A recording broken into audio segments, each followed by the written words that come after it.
Stream Elements says, Scorpwana is now live. Streaming Star Trek Online. Star Trek Online, is this okay? November 6, 2022.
Streamlabs says, https://www.youtube.com/user/Scorpwana.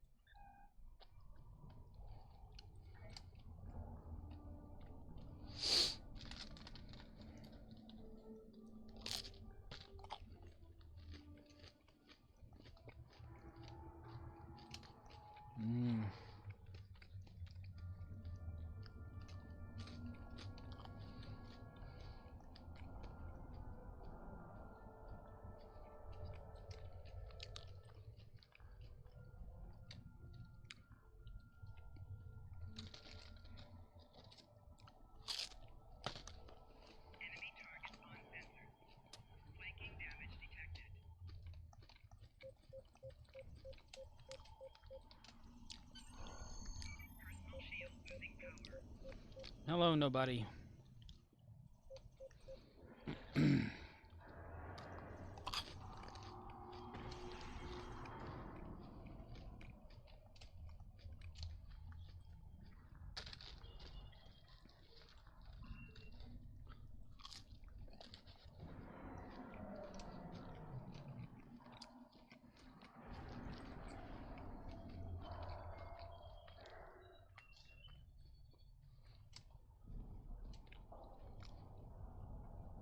As you may or may not have noticed, I did not stream yesterday.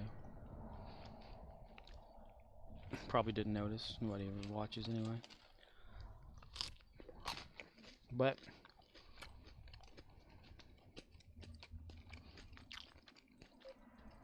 I did record, and I uploaded that shit to YouTube.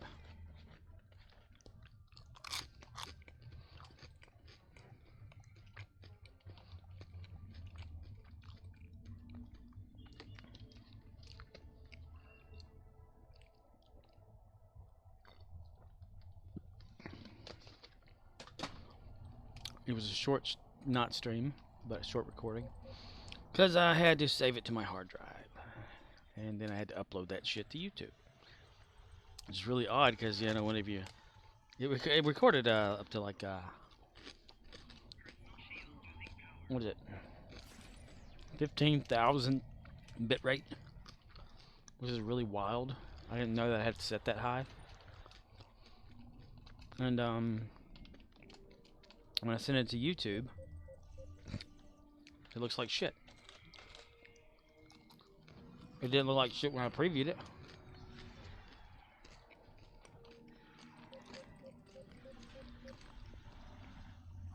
Pale Chimera says, you're alive.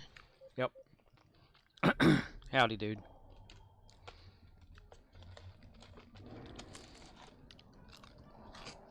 Yeah, I chose not to stream yesterday.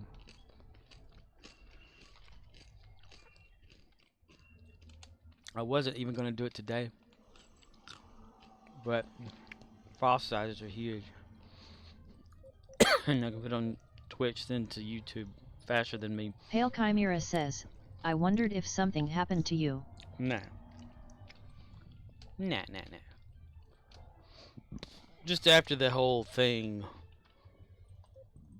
it got me a little upset, so I decided to record and not stream yesterday.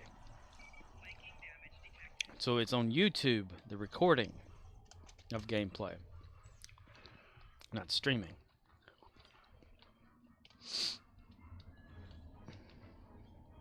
The people can't get upset whenever, if I'm not streaming, they can't talk to each other and be upset. So, there you go.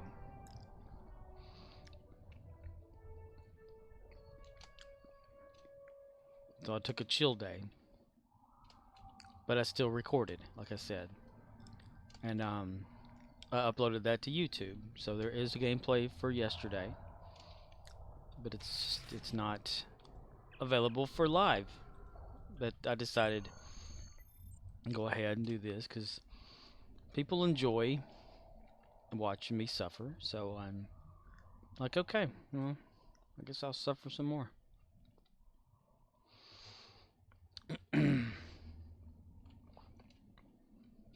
How are you? Damn it. Both of them are the ones that suck ass. Look at that. The recording was really short yesterday, maybe less than or at 2 hours. Pale Chimera says, I'm well enough. That's good. Still walking and breathing, huh? Or if not walking, at least conscious of the world.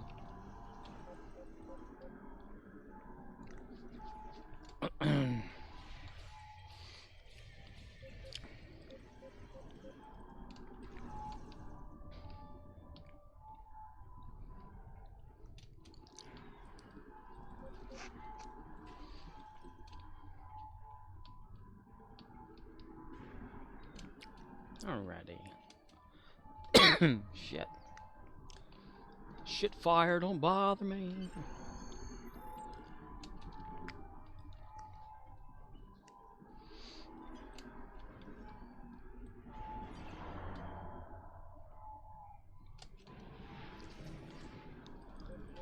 I belong to somebody.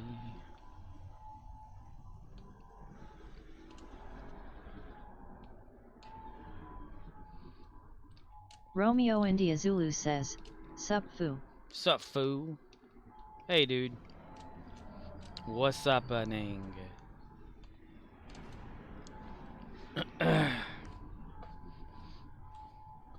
So, no new chat Romeo rules. India Zulu says, chillin'. Anybody can talk about whatever the fuck they want to talk about. And as usual, I won't mind. So there we go. That's that.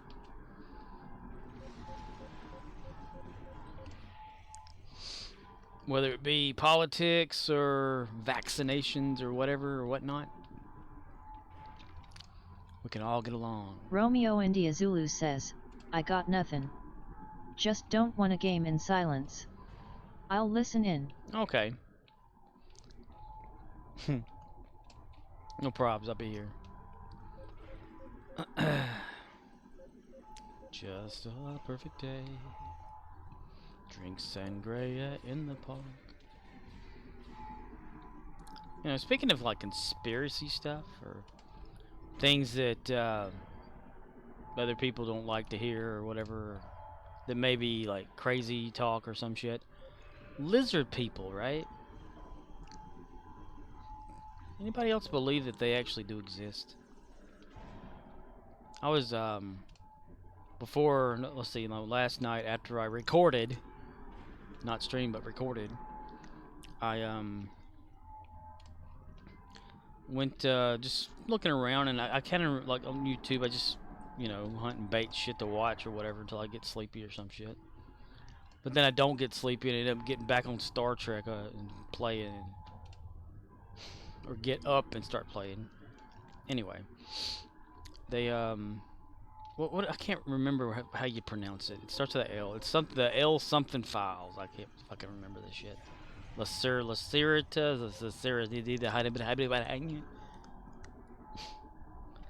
which are really fascinating to me. I mean, let me find the way you actually pronounce this shit. Let's see. The Lacerta files. Lacerta. Lacerta. And it's really interesting for me because I like weird shit. I like hearing about weird shit because I don't like take the whole way things are supposed to be the way they are.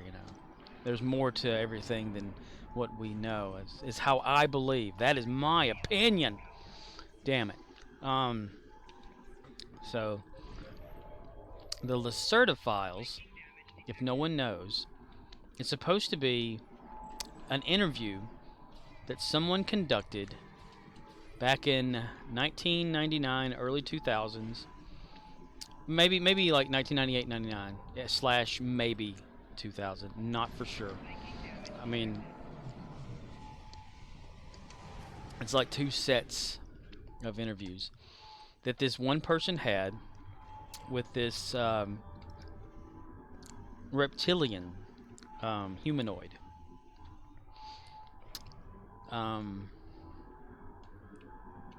And it's just fascinating for me. It makes a hell of a lot more sense than anything out there. And it's this interviews, transcripts, or whatever that come from it have always been like out there. And I've read them before / watched it on YouTube. It's the transcript, but text to speech is reading it, so it's easier to just sit there and not have to read it, but just listen and do something else or whatever. And it's rather intriguing. It's mostly about like there wasn't a huge asteroid or whatever that took out life or the dinosaurs on the planet. There was actually like an alien war that happened above the planet, and one of the alien species, because it was a fight for territory because the Earth was rich in minerals and shit, and this weapon that they had went down and did more devastation than they thought it was supposed to. They didn't think about the fallout from it or whatever. And it's like that kind of event happened. It's the same as if someone struck the Earth with an asteroid. My tongue is so damn dry. Anyway, and these alien races kind of just left out or whatever, and no longer come onto Earth. And whenever that had happened, that's whenever the dinosaurs and other life started dying out, and one part of the dinosaur faction managed to go underground and survived and whatnot, and then kind of naturally evolved into an intelligent species that can create like ships, like the spaceships we see are actually them, and they have the ability to do all sorts of things, and they understand more about the universe and the way things are than we supposedly do. And they've colonized like other places and back and forth throughout like the billions of years or millions of years that they've existed. And it's like they evolved, the lizard people / whoever they are evolved on Earth, and they live underground. They have like little vent shaft type things where they can actually come up to the surface, and they have the ability to, since they're so like advanced because they were around before humanity, they have all these like little type of psychic or supernatural type abilities where they can cloak themselves from us seeing them for who they really are and all that. It's really interesting to listen to, because it can make a lot of sense if you want it to. It talks about the person that the guy's interviewing, or the lizard lady that he's interviewing, is in the form of a lizard person in front of him, and he's asking questions and she's answering them and talking about a lot of stuff that can make some sense. It's like back whenever the whenever dinosaurs and stuff had evolved and were walking around and actually building structures and all that kind of stuff, and humans or whatever back then were just still like these little monkey ape things, like hanging in trees and shit or whatever, until this other alien species came down and genetically evolved us instead of like us evolving over time, because evolution takes a lot of time to happen apparently, you know. And they these other species quickly evolved us what would take like, you know, like 1,000,000 years or 1,000 or something, or tens of thousands of years. They did within like, you know, a short time span, and put us back on this planet and had us like as a work slave or whatever type group.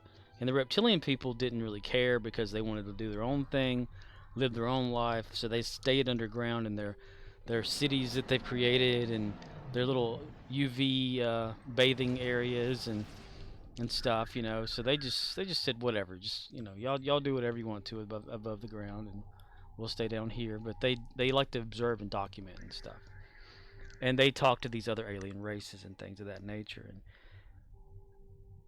and then like the alien race just disappears and said that they would come back one day. Well, you know, whatever. And this is totally like, you know, I enjoy this kind of stuff, but some people don't. Just Call Makor says, okay. Okay. And she's like talking about the guy asks about other alien races. She says there's like 14 of them that are on the actual Earth, and some of them work with our governments and the continent we call like North America, all that kind of stuff. And she tells the guy how to identify like which ships are actual alien ships and which ones are man-made or whatever to resemble those. And it's really just fascinating to me. And she talks of us as being like a lower type race that's on the planet, and that whenever we come across one of them, they have the ability to use a switch that's naturally encoded in our genes and DNA from the aliens that apparently altered us, to where we can, if they think what we should see them look like, we will see them as that humanoid type or whatever. Like if we look at a lizard person and we're like, okay, hello, how are you? And they look like a human to us. They're not physically. It's just a mental projection type thing, which is pretty fascinating. A lot of the stuff that was talked about on those little transcripts from back then is just really, they fascinate me, and they make more sense than a damn book full of some bullshit or whatever. That our civilization or whatever was taught that that the lizard people or whatever they're called, I can't remember the name of their species, whatever,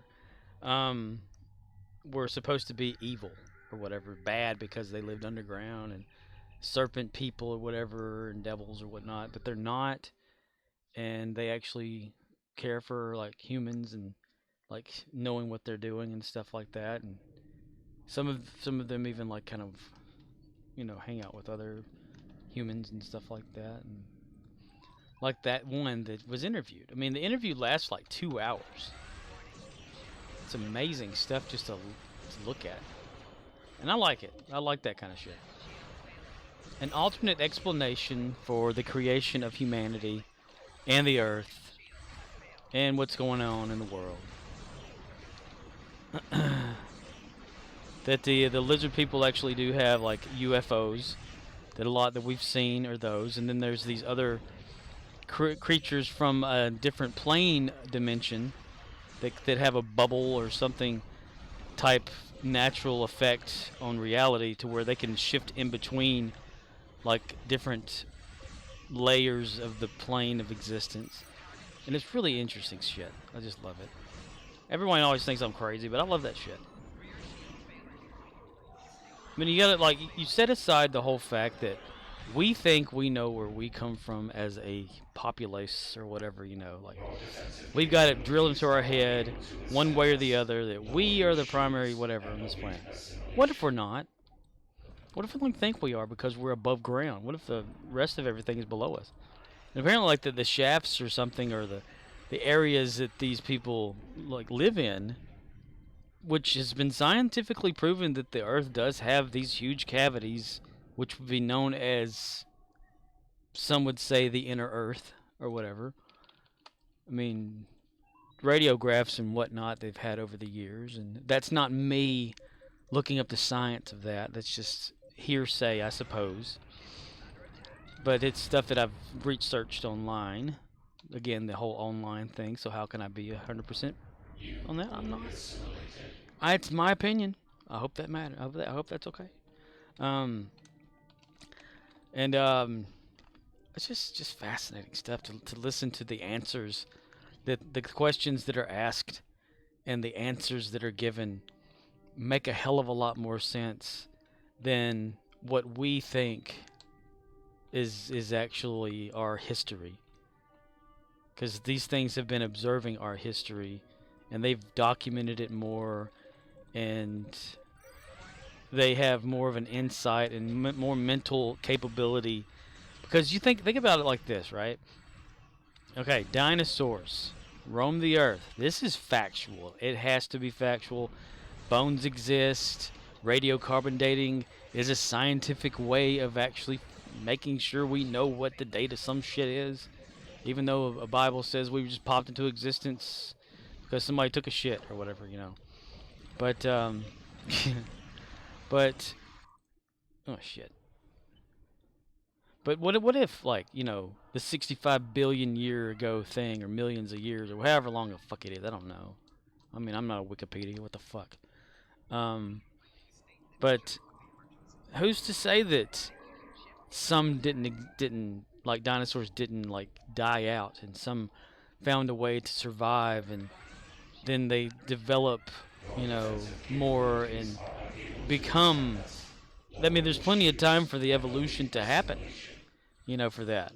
And then all of a sudden, you know, here we are, like, a version of us just popped out of nowhere. For real, though, maybe alien intervention, because scientists have, there's research that scientists have done that I have read about that says the junk DNA that we have in us has alien type origins, perhaps. Like it's not just junk or like we thought it was. It's actually like if someone programmed us and created us the way we are.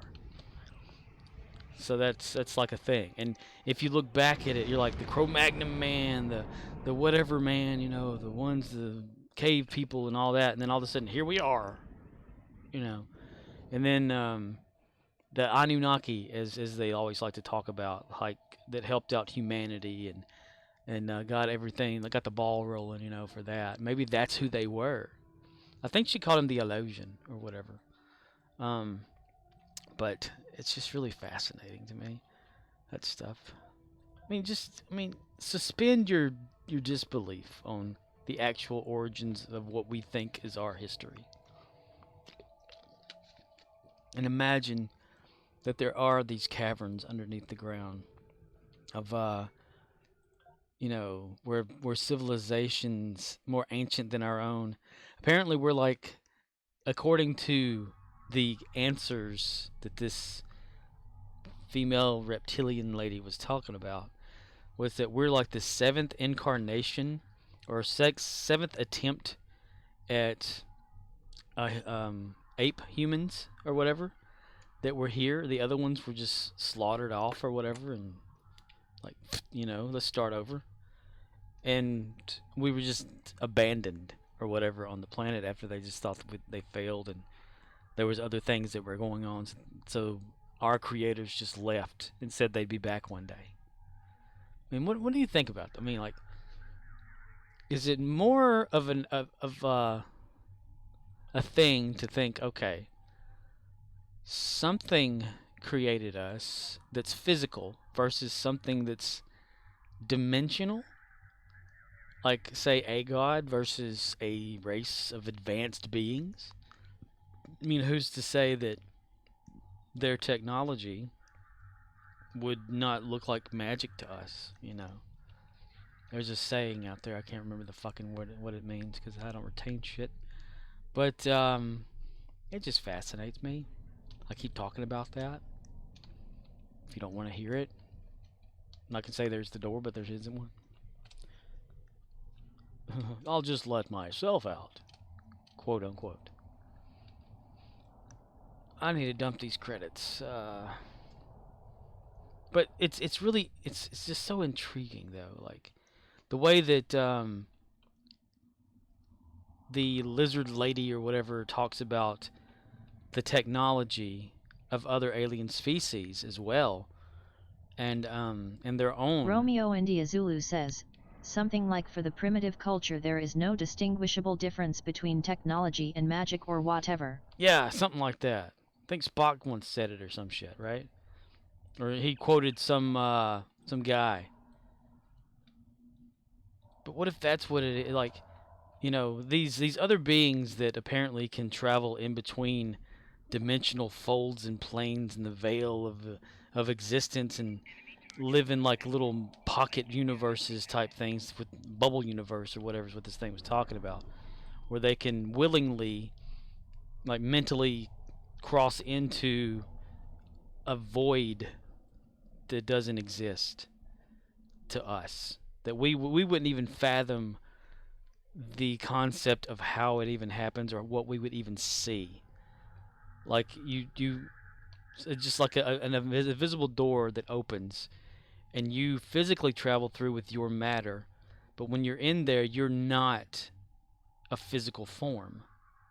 You're like not even energy, really. You're just like a thought. And then when you pass through again or whatever, you're back to full matter form or whatever. It's fascinating to think, like, that some races could be that way. I mean, I'm totally open. If it's true, like, which I'm not saying it is or isn't, it's something that fascinates me again.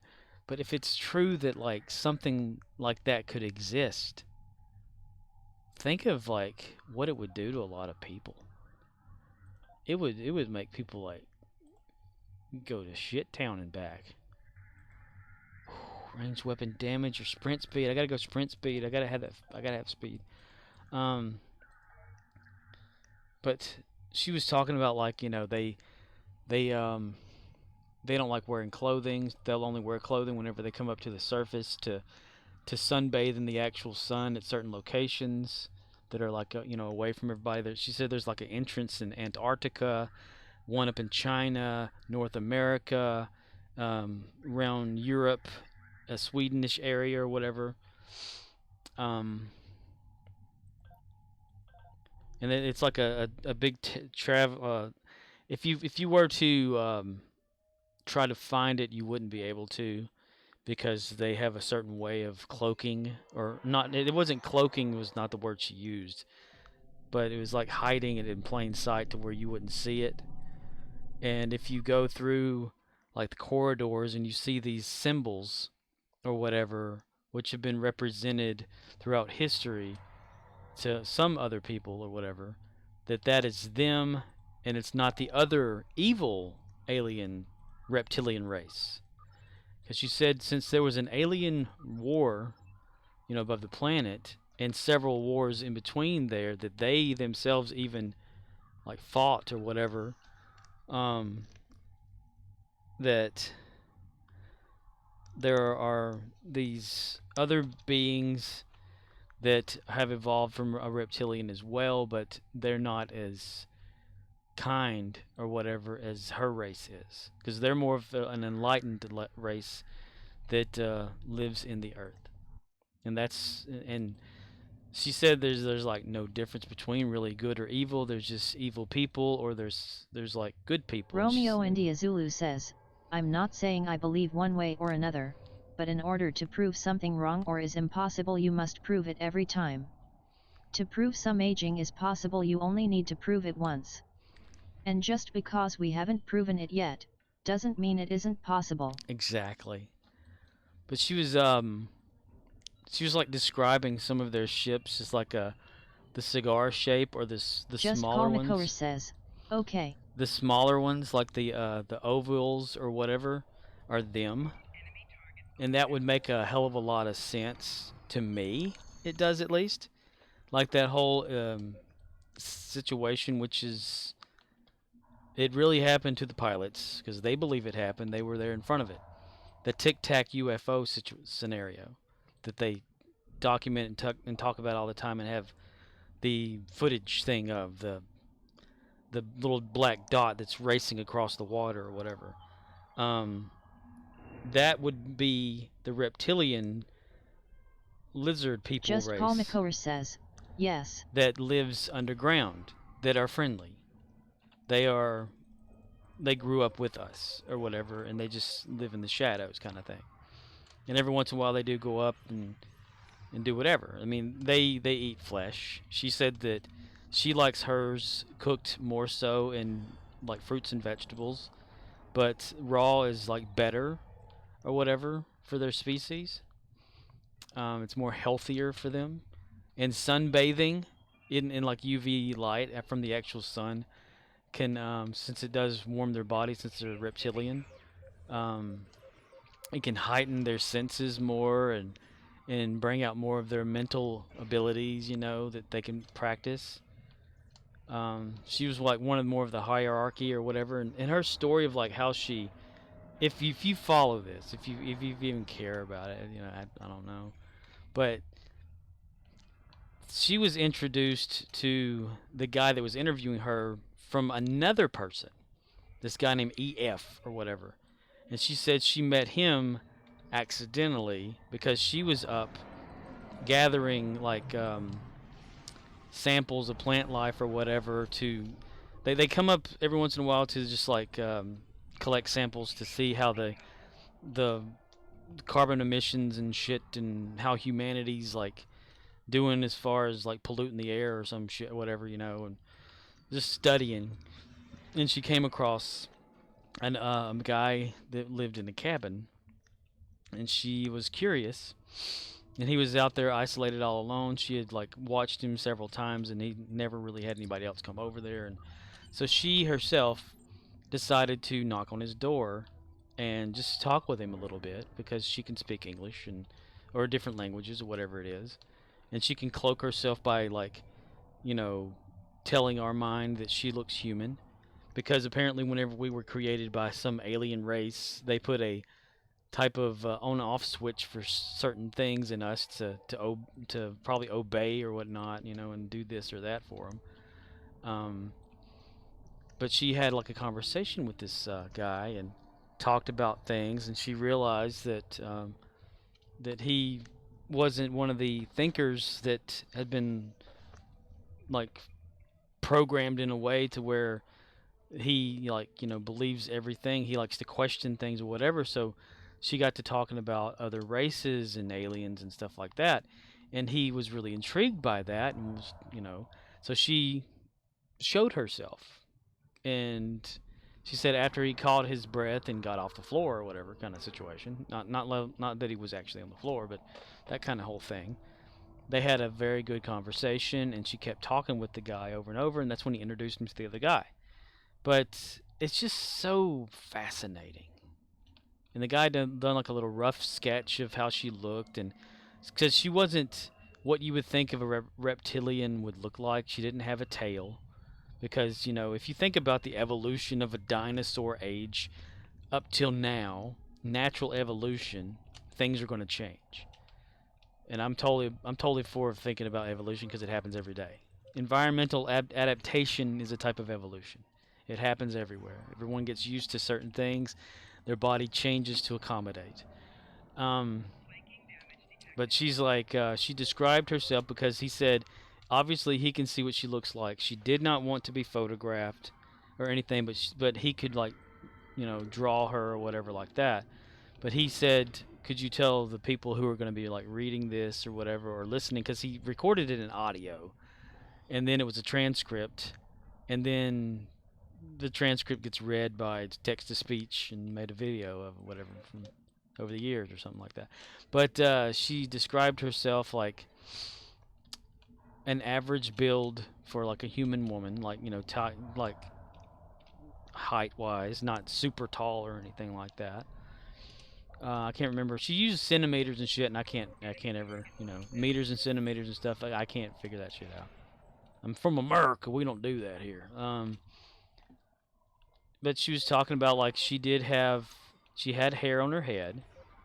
Um, she had bigger lips than the males, and their sex organs were not as endowed as like a humans were, but they still do they procreate and have like they've evolved to the point where they don't have to lay an egg and sit on it or anything. It actually stays in a type of womb, and but it also has like this chalky, crusty thing or whatever, so that the child has to break out of it, and then it comes out of the female, and the female actually like nurses through a breast, smaller breast, but not as big as endowed as women are, and her fingers and stuff are a little bit longer, and her fingernails not so much. But she said the males ones are like 4 centimeters, which is almost like 3.5 inches long,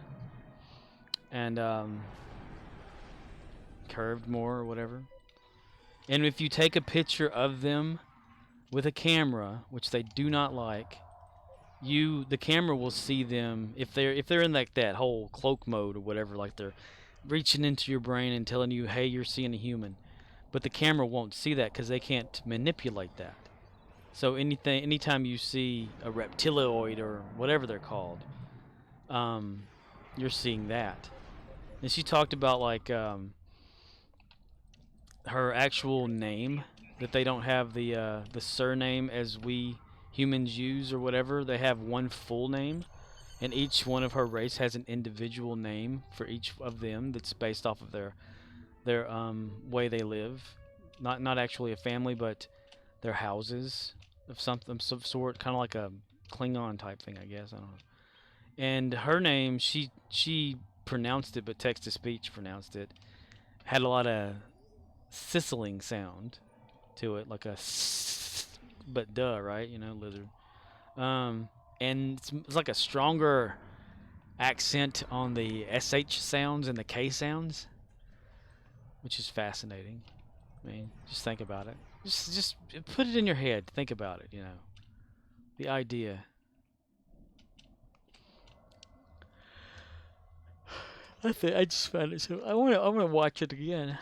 Actually, I sat there for like 2.5 hours last night, listening to that and intrigued by the information, especially like her talking about the different UFOs and stuff that we call them UFOs, and how they actually function, that we would not be able to understand it. And we halfway do understand it. And he asked her about like the Roswell thing and if that was them, and she said no, but it was another like alien race or whatever that's like their technology is based off of magnetism, like that race, that's how their stuff flies around, is the electromagnetic field. And it's a dimensional type thing. So whenever it came to Earth, the dimensional frequency of the Earth being so erratic, like it changes constantly, they weren't prepared for it. So it made one of their ships crash, and then Roswell people came and collected him up and killed him or some shit. I don't know. But I just find that fascinating. I'm sorry to bore everybody with that kind of nonsense, but damn it. And I don't have like a fact sheet sitting in front of me or anything like that to prove or disprove a damn thing, so Oh, fuck. Oh, my jaw really hurts. Left side of the jaw, really. Must have slept wrong. Or it's a heart attack. Who knows? Just sore. Forgot to take my medication today before I went to work. That would be so awesome. Imagine, like, say you're walking out in your yard, right? And somebody you think is a person standing there, just kind of like startled that you see them. But it's actually someone else, just masking themselves as a human. Because of some sort of on-off switch thing that we got implanted into our subconscious, or whenever we were created by another alien race, that they put that in there. And she talked about like the pyramids too. It was so interesting because they've come out with like more information, scientific information, scientific information. That the pyramids are a lot older than everyone thought they were. They actually are older than the Egyptian dynasty themselves. That the Egyptians just found the they just found like the pyramid or whatever like Sam that. Wraith says, "Hey Scorp." Hey dude. And they just kind of took over the pyramids and started replicating a few of them themselves. And this was just recently figured out, But she talks about it actually happening in this interview that happened 20 years ago. Or 23 years ago. So I find that fascinating. I mean, that's what, like our human ancestors actually did build them, but under the rule of an alien that created us, that genetically manipulated us. And then it's just so fascinating. She talked about like an upcoming war that could possibly break out within the next 30 years or whatever. Nice kid, but a little dumb. Right? How are you doing, Samurai? Oh, God. That jaw really is sore. There's no reason for it to be sore. It's like I've been crunching down on something, it just gets sore. Pale Chimera says, "I've seen shit." You've seen shit? I'm sure you have been over in New Zealand. I mean, that's like one of the original areas, and it's a big island. So the next time you see like a naked lizard man standing there, just know that that's probably one of the good guys. But there are some bad ones. Whatever you do, don't follow them to where they go into the earth, though. Because they do not like that shit. Apparently they'll either put you in one of their zoos that they have, or they'll kill you. So, just depends on who it is. Pale Chimera says, "I have seen a gray alien when I was a child." Ah. Yeah, she talked about the grays. Samu Wraith says, "Well, truth dude, not been the most positive start to my evening. People are extremely negative, so I'm just trying to stay away from everyone if they can't speak in somewhat a positive attitude." I hear you there, buddy. That's why I escaped to a land of fantasy. See, I was like thinking about, since I'm talking about lizard people and living in the, like, under the earth, not the center of the earth. That's impossible, apparently, but like caverns that are like, she put it in meters and shit, but it would be like miles and miles around, like little cavern Samu Wraith corridors. says, "People quitting and whining. You know what I deal with working retail yourself." Yeah. They're always complaining about some shit, that's for sure. But hell, I cleaned up like some nasty Judas milk Decott killers and says, shit yesterday. "Judas too high." Hello, Judas. How are you doing, man?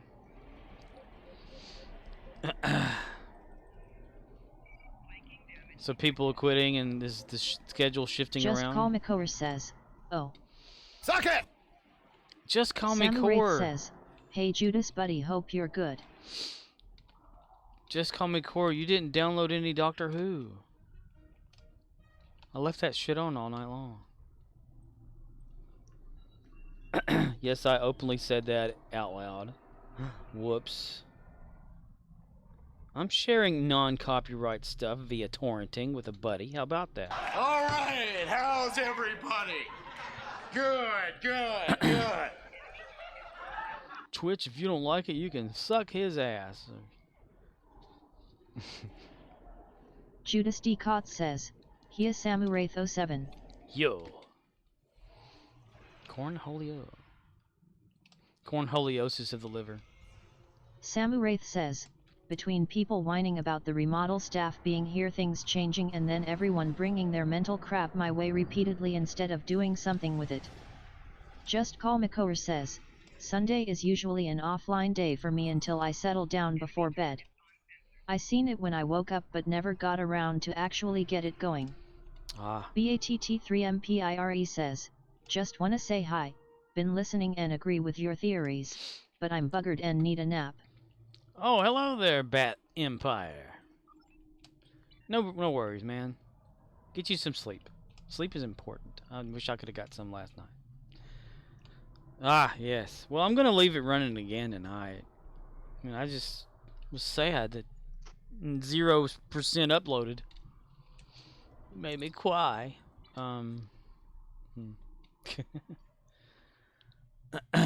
Why would they even be like complaining about their personal shit to you anyway, dude? Like, are you just around it when they're talking to someone else about it, and you happen to hear it over and over and over? Is that like kind of what's going on? Like you're kind of caught in the middle of two people talking, and you can't get away. So it kind of becomes your situation too.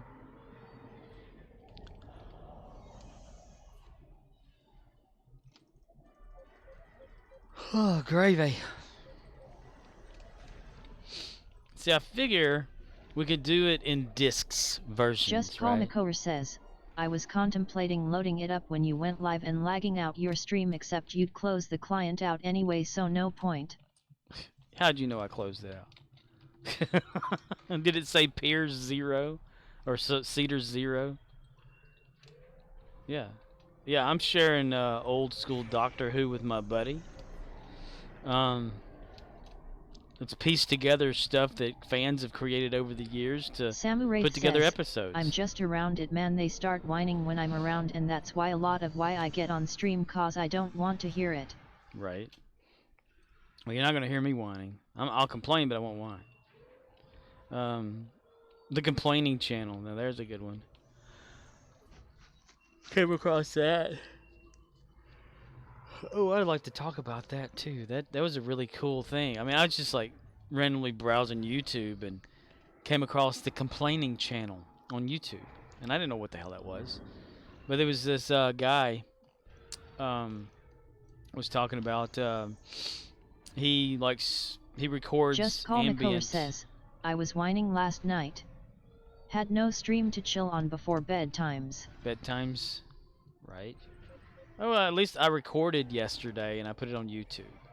So if anybody wants to watch me not really do a damn thing, but more boring and shorter, you can go to YouTube and watch yesterday's Pale Chimera says, upload. "Sips tea." Instead of a stream I uploaded. But this the guy was talking about, like, you know, he goes out to several areas around where he lives and gets ambient sounds because those are needed for certain things in the world, you know, like movies and whatnot. Judas D. Cott says, "Cove tea." Coffee. And he's sitting there, and he wanted to tell a story first. It's about Star Trek: The Next Generation. He said whenever he was a kid, he loved watching Star Trek: Next Generation. He watched an episode every single day, which he still does to this day. And he was socially Just awkward. Call Makor says, "You can watch Scorp's last night upload at youtube.com/Saturday Night Live." Saturday Night Live. And he was talking about, like, whenever he was a kid, he was kind of awkward, didn't have many friends or anything like that, so he would kind of act like Data from, you know, from Star Trek Next Generation, even though Patrick Stewart's Picard was his like role model, idol, or whatever like that. He just didn't see himself as a captain type person because he just figured if he acted like Data, then people, you know, would be I don't know.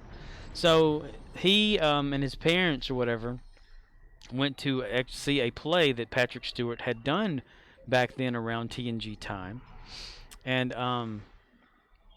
whenever Patrick Stewart came out and signed autographs in the little pamphlet book that they would have for the play, he looked at the kid because the kid was, I guess, maybe dressed as Data. He didn't really say.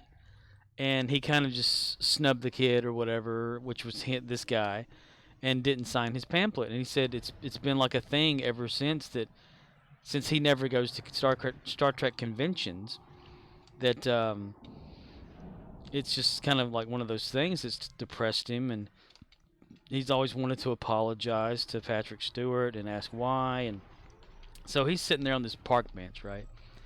And he says this lady sits down next to him, talks about is eating these like nuts or something that's really loud and crunchy, and he's trying to take ambient audio sounds, you know, which is just recording the environment, like the birds, the traffic, or whatever, for you know, for making money. I mean, people do that. When all of a sudden this guy sits down, and he turns almost to tell this guy that the bench is kind of like taken in a way, you know, where, you know, and he looks and he says, "Has anybody ever told you you look like Patrick Stewart?" And the guy says, "Well, yes, they have actually." And it was Patrick Stewart. And he said of all places, he was like sitting right next to his idol. So he brought up that whole like thing about like when he was a kid and stuff, and Patrick Stewart apologized, and the guy apologized back to him and all that kind of stuff. And they talked for several like 30 minutes or whatever. And he captured a lot of it on audio. Also, he took a selfie with Patrick Stewart. And I thought, wow, that's pretty cool. I mean, you don't have to go to a Star Trek convention. The convention can come to you. And I posted that underneath the dude's channel, and he hearted it, of course. But could you just imagine, right?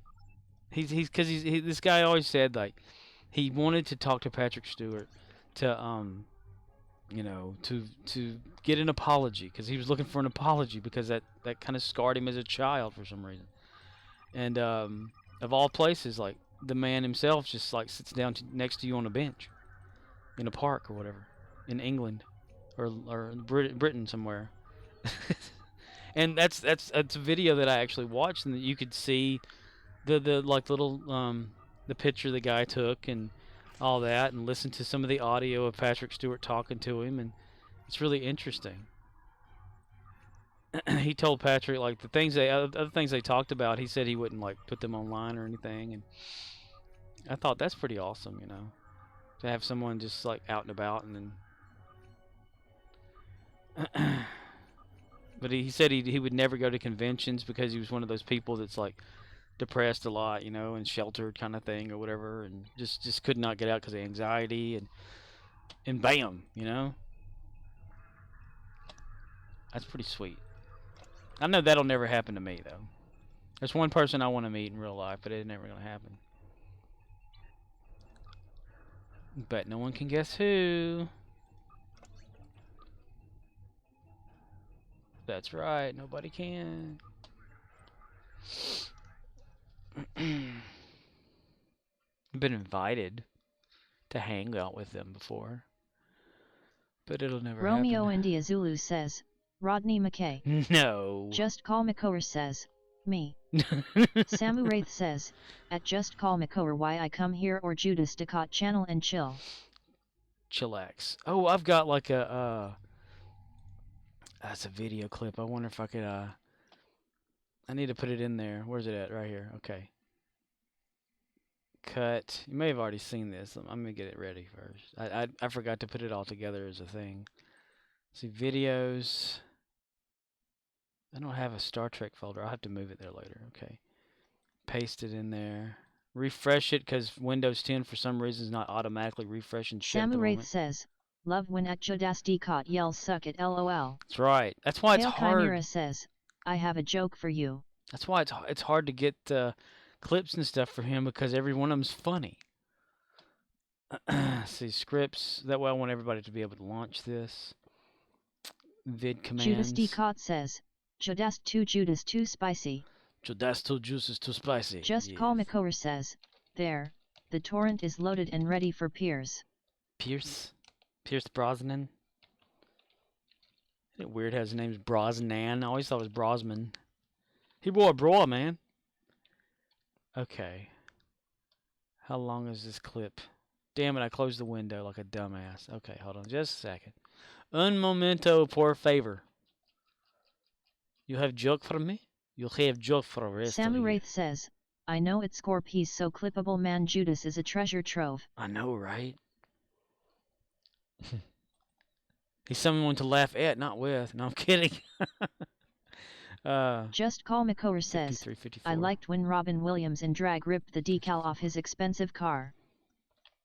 With the Judas D. decal. Cott says, LOL, y'all so sweet. Okay, there we are. Paste that. Dot .mkv, I believe. And the trigger word for this is Shat versus Gorn. I was going to make this one of the commercials that I want to play with William Samu Shatner. Wraith But says, at Judas D. Cott like being on your channel, dude. Pale Chimera says, watched this TV show called How to Get Out of Bed, exciting stuff. I was on the edge of my sheet. The edge of your sheet. That's funny. I was on the edge of my sheet. Judas D. Cott says, I appreciate it. Let's see if this works. Graded keep Mantis getting- has resubscribed Get over to the here! for 3 months.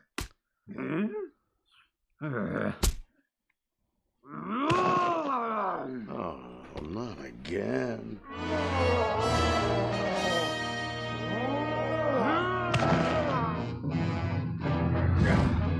Oh yeah! Oh yeah! Hold on just a minute. Okay.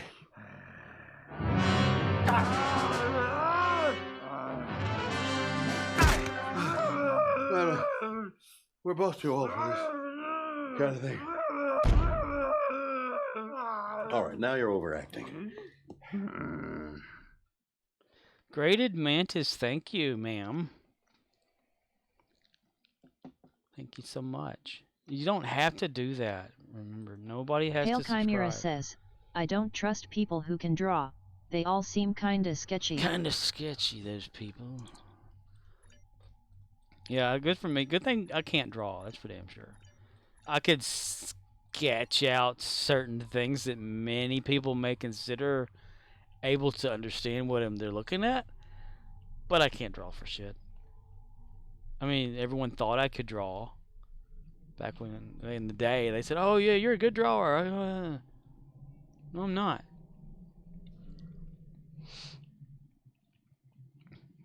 A 2-month streak. Subscribed. Wow. I wish there was a way I could pay you back for that subscription. Seriously. Where's this at? But yeah, there's a little the Shatner Gorn thing. I mean, guess that didn't go too well. There's another Shatner commercial I downloaded too to put as a fake commercial. 'Cause I want to have some Shatner shit. I think it'd be funny. And I'm sorry if it's not funny. Anybody come here to get laughed? Bad joke. Judas D. Cott says, she subs to good people. I know it just seems like I'm a wasted sub though, I swear. So she subs to you then, 'cause you're awesome.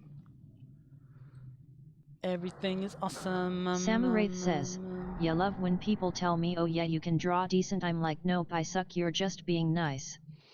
Yeah, right. So, oh wow, you can draw.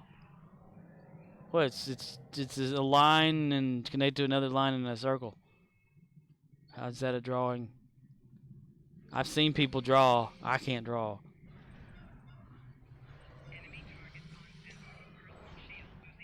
course, there was Judas D. this. Cott says, nah, she just pities me lol. She just pities you. Now, back in the early '90s, I did have this Samu figure Wraith that I says, drew. Yep, stuck figures. I named him. His name was Hiko. Just some sort of random thing. He kind of looked like Peter Griffin, but just crazy. One eye bigger than the other. A big old blob of a head. And the way that I created it was by accident, because back then Kmart was still a thing. And for those who don't know what Kmart is, it's like a retail store, like if you know what Walmart is. It was just like Walmart but with a K. Big convenient types, retail store of all sorts of shit. Well, they had this this new at the time, make your own birthday card or whatever machine, where you were able to use a screen that was there. It wasn't like a flat panel screen. It was a CTR screen, which is the basic tube television screen, but it had like a pen that you could write on the screen and it would follow it and it would actually draw with you. So it said create your own card. So I walk over there. I'm like maybe about 13 years old or whatever or less, and I'm like, okay. So I start drawing on this screen, and I make this like guy that's like, overweight, and he's got this shirt and his belly button showing, and he's got like this huge beard, and he's got this Samu Wraith nose and a says, big smile. Judas is too spicy, haha. And I wrote the name Hiko at the top of it and pressed print on the thing, and it printed out a card. And I was like, oh, cool, this is awesome. So I took the card with me and just walked off, I didn't know you had to pay for that shit. So when we got to the register, someone says, oh, you paying for that card? And I said, paying for the card. And I looked at it and it had a barcode. And I was like, shit. But I didn't say shit at the time because I didn't know what the word shit meant. No, I'm kidding. So I made a person, and then after that, I started drawing it more and more, and he started appearing on all sorts of shit. This figure that I called Hiko, which someone told me was Hiko. I said, well, who the hell is Hiko, and why am I drawing him? And to this day, I have a crappy drawing of it in my images folder. I should show it one day. I don't know where it came from. I used to, like, after that point, though, in school, I would always write it down on everything. And the teachers would be like, who's this you're drawing? I said, it's Hiko. I don't know. Like, whatever. It's better than writing the word shit on it like I did in 2nd grade. But, I failed that grade. Samu Wraith says, show it. Take it all off, Griffin. I got another bullshit one. Look at that happy banana down there. I hope he gets fucked up. I hope he gets peeled. I like how that clip escalates a little bit, if you know what I'm saying. Like when he says, I hope he gets fucked up. I hope he gets, and all of a sudden the music starts to play in the background from Fall Guys. That's some of the stuff right there. That's what I should have done last night. Instead of like not stream but record, I should have just went over to Judas's stream and just went to town. Get the audio recorder just sitting there and record the whole damn thing. Then it would take me forever to like piece out little bits, and it'd be like if it was a 3 or 4 hour stream, all the audio clips would equal to maybe like less than, like if you subtract 30 minutes, or no, maybe even like 2 minutes. Be like, that's it, it's the whole thing. Just play the whole thing,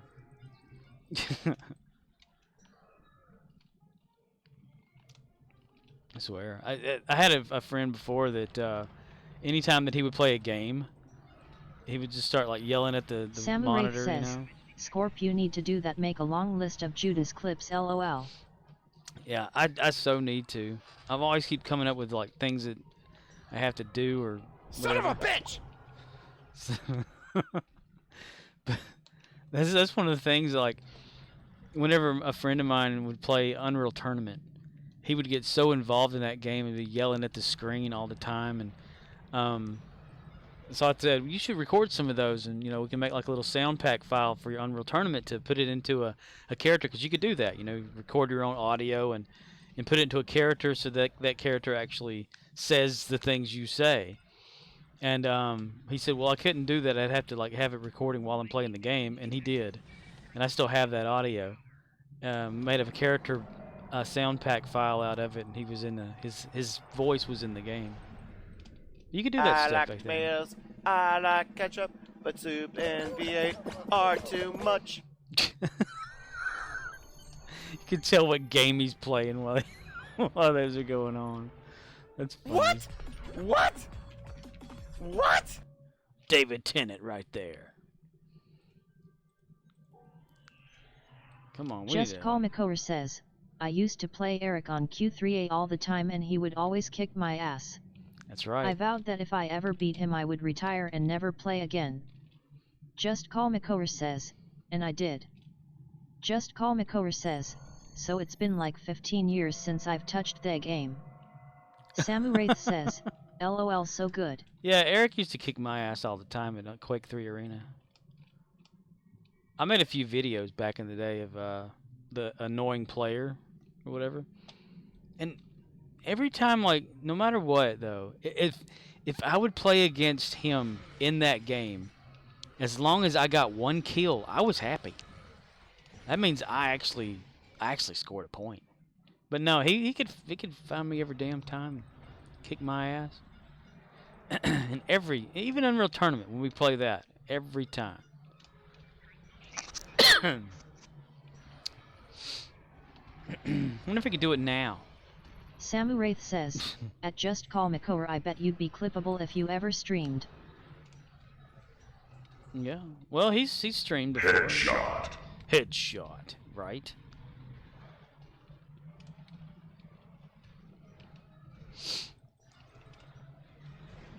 I can guarantee you to this day.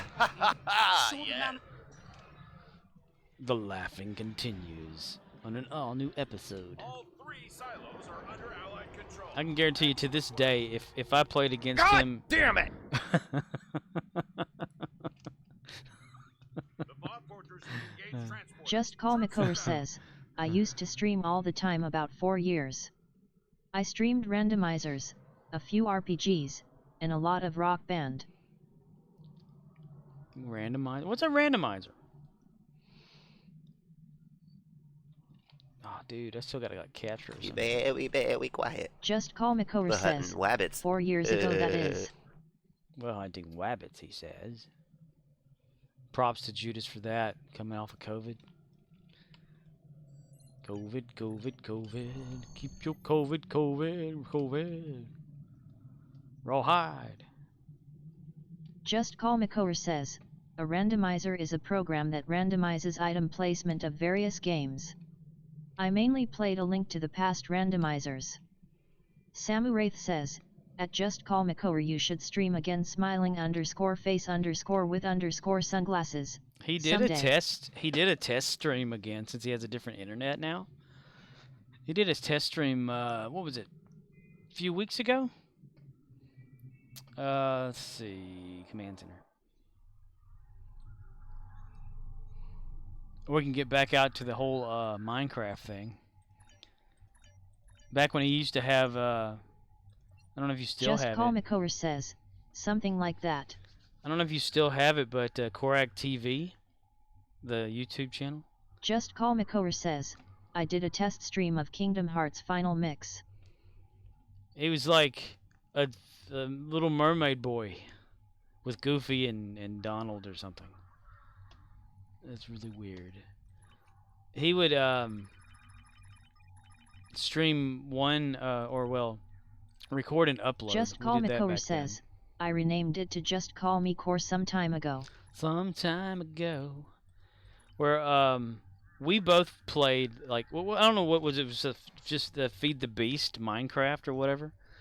And we both played at least once or twice around that time together, and he would record the gameplay, and I would be on a headset, and he'd be talking, I'd be talking, and then he would upload like his like what he would do, and then I would upload what I would do. We made little episodes back and forth of our little adventures and shit. That was always fun. I always get myself caught up in some of the weirdest shit though. Battles. You tell me like just let all that stuff go, you know, the creeper blew you up, whatever. I'm like, no, I'm going after it, and then I'd like die like 30 more times. Because I can guarantee you, if I'm playing Minecraft, I'm dying a lot. It happens every time. Within the first 20 minutes, I can get 100 deaths and not even try. I'm that bad at Minecraft. Heck, even the creative mode. Samuraith says, once upon a core ago. He plays the games I don't play. Because I only play one game. Stations. The bots have returned. I play one game and I'm boring as hell. Anus, anus, anus, yourself, anus, yourself. anus. That's when you flip your hair forward and anus. Dude. One day when I'm off, I need to like go to the your videos and just go through Alright, one I'm of gonna them. come up there and punch you. Suck it! Truta! You will die! Bow down to me! Oh, God. Okay. Okay. Okay. Well, punching was a bad idea. One of you help team. Team. They're just running around him. I was there that day. It was so funny. I laugh about it Samuraith every says, time. LOL at Romeo and Azul is so good. He's like running around. He's like attacking the enemy. He gets killed or unconscious because you don't get killed. Judas in D. Star Trek. Cott says, damn team. And he pressed the help button for the team to come help him, and they didn't do a damn thing. They just kept running around and doing their own You thing. son of a bitch! Romeo and Zulu says, I think that was an Iconian Arc mission LOL. I think you're right too. Yeah. It was just so damn funny. You gotta love the way they like, no matter what console, PC, or anything like that, the NPCs are all the same. Samuraith They don't know says, what the hell they're doing. watched Judas die. Right? No, you don't die in Star Trek. You unconscious. Or defeated. That's what it is. You get defeated. Then you just respawn.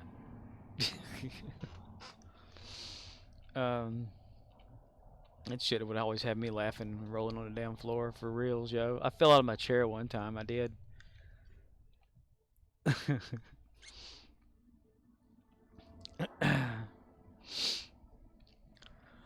Romeo and Zulu says, if we could do and stow, Gary would have been dead the day he was created. This is damn right he would. Gary would have been dead for sure. I can pretty much guarantee, like, okay, it's been a thing, like, with Gary. On his creation date, he doesn't go for a checkup until it's been an anniversary. So when he was created, that's the only time he will go see a Klingon doctor to get fixed. But I can guarantee you, by the end of Gary's day, he'll have all those injuries again. It's just gonna Samuraith happen. says, Judas did a stream a bit back. I was watching Apex. He made me spit my MT do LOL. Yeah, he'll do it, man. He'll do it. That's why that random day that I chose to raid him, I just like, okay, let me see if I can raid somebody, you know. And I raided, and I'm like sitting there and I'm watching, and I'm like, oh my god, this stuff is hilarious. So stuck in there. And that's the thing. It's Judas not D. Cott says, I have that affect on people. right. Yeah, it's not like, you know, you're trying to make people laugh by, say, like you have a script you're following, like a lot of these streamers will do. You know, you're actually doing it on the spot. You've got the humor and everything, and that's magical in a way. Just Call Makover says, https://www.youtube.com/watch v = d2 twukk. Samuraith says, at Judas D. Cott, your channel needs more love, my opinion. He's got an awesome channel.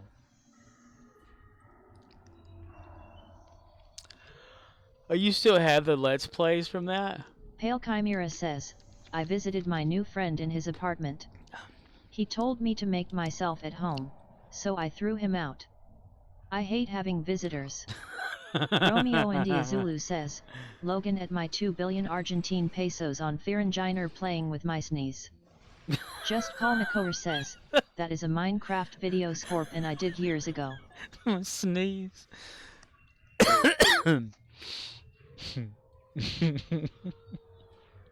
Sneeze.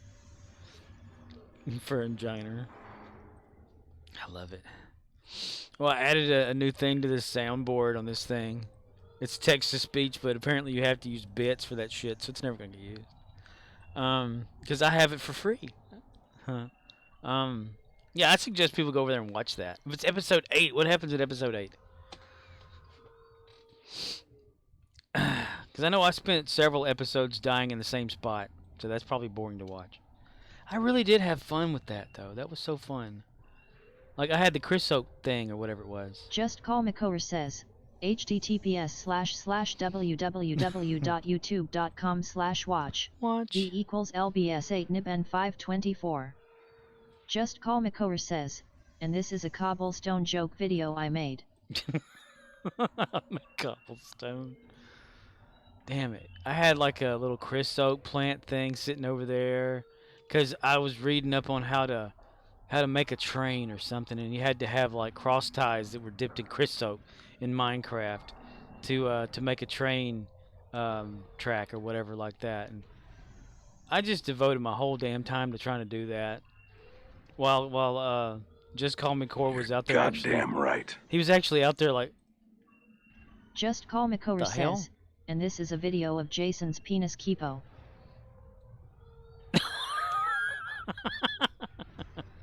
Yeah, when I went psycho. Romeo India Zulu says, Whoa Streamlabs, welcome to the group. Pale Chimera says, so I went on Dragon's Den with my granddad's shotgun and Peter Jones said, so what's the business idea? I said, it's a very simple concept, Peter. Put the money in the bag. Samu Wraith says, Jason's penis the frick LOL. Jason's penis. Yeah, that was during the bad session of me there in my life. I had uploaded because back then on YouTube you can actually use a standard, because I had a flip phone. It was my Motorola Razr flip phone. You could upload just using a phone number.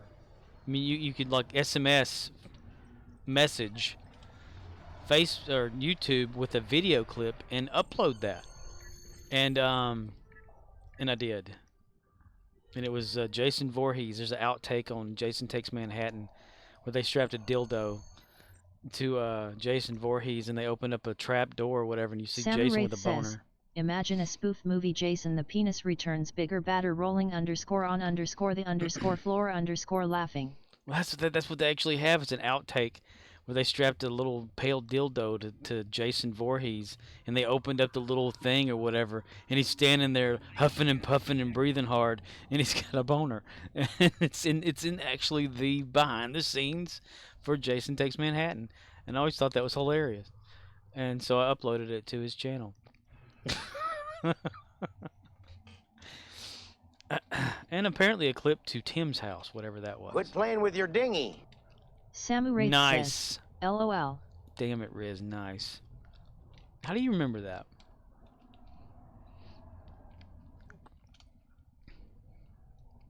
I still have all kind of like shit. I can't seem to damn find things though. I've got like, I may have to go to the original computer that I built a lot of crap or saved a lot of stuff Romeo to. India Zulu says, that was what we call happy accident. Happy Pale accident. Chimera says, I am reading an autobiography of a double amputee. It's called A Farewell to Arms. A farewell to arms. Oh my god. Indeed. Indeed. Indeed it is, O'Neill. Shit. I need to get more stuff. I do miss that though. That was so fun. That and Galacticraft. Love to try to go to space in Minecraft. And then?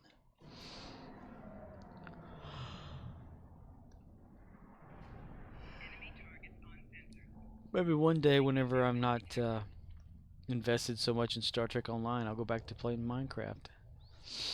That was fun. I have to get into the mood of Minecraft, though. I mean, if I get, like how you start playing it. I don't know if those of you who haven't played it, but when you get started, there's so much you have to do to start up. You start with nothing and you accumulate. But whenever you play like Feed the Beast or any kind of mod pack or whatever, oh my God, dude, you got so many things you can do. Just Call McCower says, you just got to rip the band-aid off and play Minecraft. Yeah, but I gotta get my creativity going. I need to like have a reason, a goal. That's the only reason I do things. Romeo India Zulu says, I decided today to hit up Dyson Ground for some goodies. Beamed down in time to get credit for the last Rex. Nice, Riz. That's nice. That's pretty Samu awesome. Wraith says, Scorp idea Minecraft you and Judas and Just Call McCower. You imagine how hilarious that would be, lol. Well, technically, Minecraft Xbox Edition and Windows 10 Edition are compatible to play with each other. But the Java Edition, which I favor more over the Windows version, is not. And also, there's like a problem with the hotbar in the Windows 10 Edition or something. You can't like go to it quick enough for my taste, because I'm used to using my mouse scroll wheel to shift between like the hotbar on the bottom Wraith of Minecraft. says, at Romeo India Zulu the Emperor event you do any of those missions to complete it.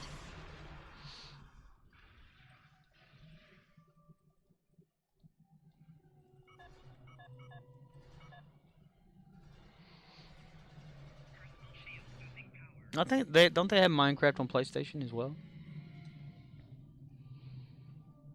I don't know. There's just so much you can do with the Java version you can't do with the other one. But then again, they're kind of interchangeable these days, aren't they?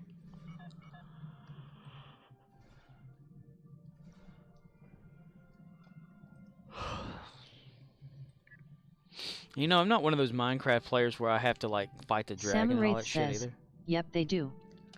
Romeo India Zulu says, I did the story once for the uniform, but I knew it was gonna be tough for my Terran, so I got the outfit on a character who will never use it.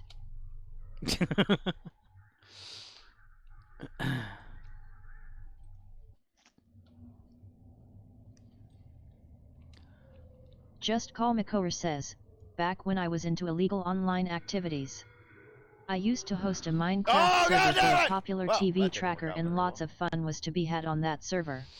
TV tracker?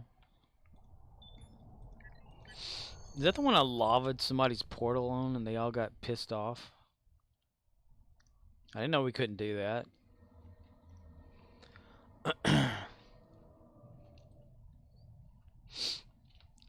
It's only because that dude, though, he went invisible and was messing with my redstone, so I thought, okay, I'm just gonna lava his portal. Romeo India Zulu says, did the Tifo once, but I prefer the Iupiter Eurytus and Counterpoint. Daily marks bonuses for all reps and no cooldown. Gonna use these few weeks to build my surplus. Just Call McCower says, no, that was another server I hosted for the friend group at the time. Oh. Samu Wraith says, at Jodas Decot haha. Samu Wraith says, got sheet on. Got sheet on. I was making Castle Grayskull on that thing too. Wish I still had like a. Cause I was wondering how far I could get with that. I was making like all kinds of cool shit. You gotta admit though, that was pretty genius what I did though. Kind of evil genius, wasn't it? Romeo India Zulu says, better than getting skeet on a Mirite. I mean, the whole thing was like, I'm on the Minecraft server, and I'm building something with redstone. And this guy's just picking around, he's like removing the redstone so my stuff doesn't work. He's invisible doing this. He's bringing in creepers, so every time I go through the portal, I come out and there's creepers exploding. So then he goes offline. I stay online. I go find where his portal is in the nether, and I put lava over the top of it, so anytime that he would go through there, he would immediately die no matter what, And they said that that was a no-no to do on there, and you don't do stuff like that. So they banned me from the server, kicked me from it or whatever. I used one of those proxies or whatever. I get shit on. I used a proxy server thing and changed my IP address, and then made the private server, like, it wasn't really private, I guess, right? It was like it wasn't advertised, but it wasn't private. Just anyone who had the IP address or URL or whatever for it could come to it. So I went to one of the Minecraft's lists of servers that was out there, and I added this server to it and put it on there like whitelist, and no whitelist, and everybody can come join. And I waited. I sat there and I looked on the screen and I watched how many people were joining that server, and I kept seeing the number kind of go up really quick. So I thought, now's the time. So I went on as a different person and wandered my way around, doing my own little thing, pretending to be just somebody else or whatever like that, watching all these people come onto this server that they weren't supposed to. And at the same time that I was seeing the dude talking in the bottom chat of Minecraft, talking about that I did, Scorpona did that. He put this the server on a list online or whatever, and now people are joining it. We got to put this thing in whitelist mode. They get all excited and stuff. And there I am, pretending to play like a normal player and all that kind of stuff. And I just thought, well, And then they found out who I was, and they got rid of me off of there. But damn it. You just kick me off the server for no reason. That's what happened. I'm not vindictive. I'll get even.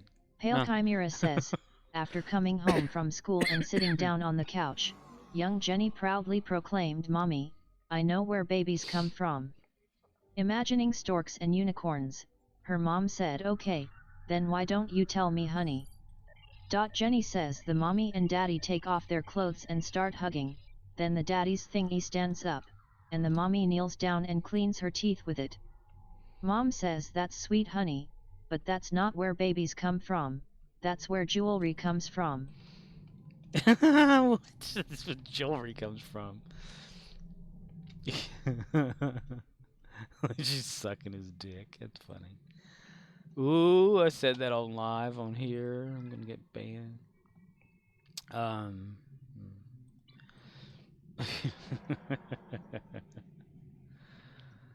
I've got so much damn evil in me. Just Call Makor says, Chucky set a house on fire trying to murder a girl in middle school. That's right. Oh, I haven't watched the latest Chucky, if there's one out there. Chucky's a bad little doll. Whatever happened with, Chucky being in a body? Because, in the first movie, if Chucky were in the body for too long, it started to turn human. He started bleeding. He could not transfer out of that body at all. That's how the first one kind of ended. He was stuck in that body forever. Then the second one comes around. Says, "I know it isn't, but I cannot hear anything but Danny DeVito when Chucky talks."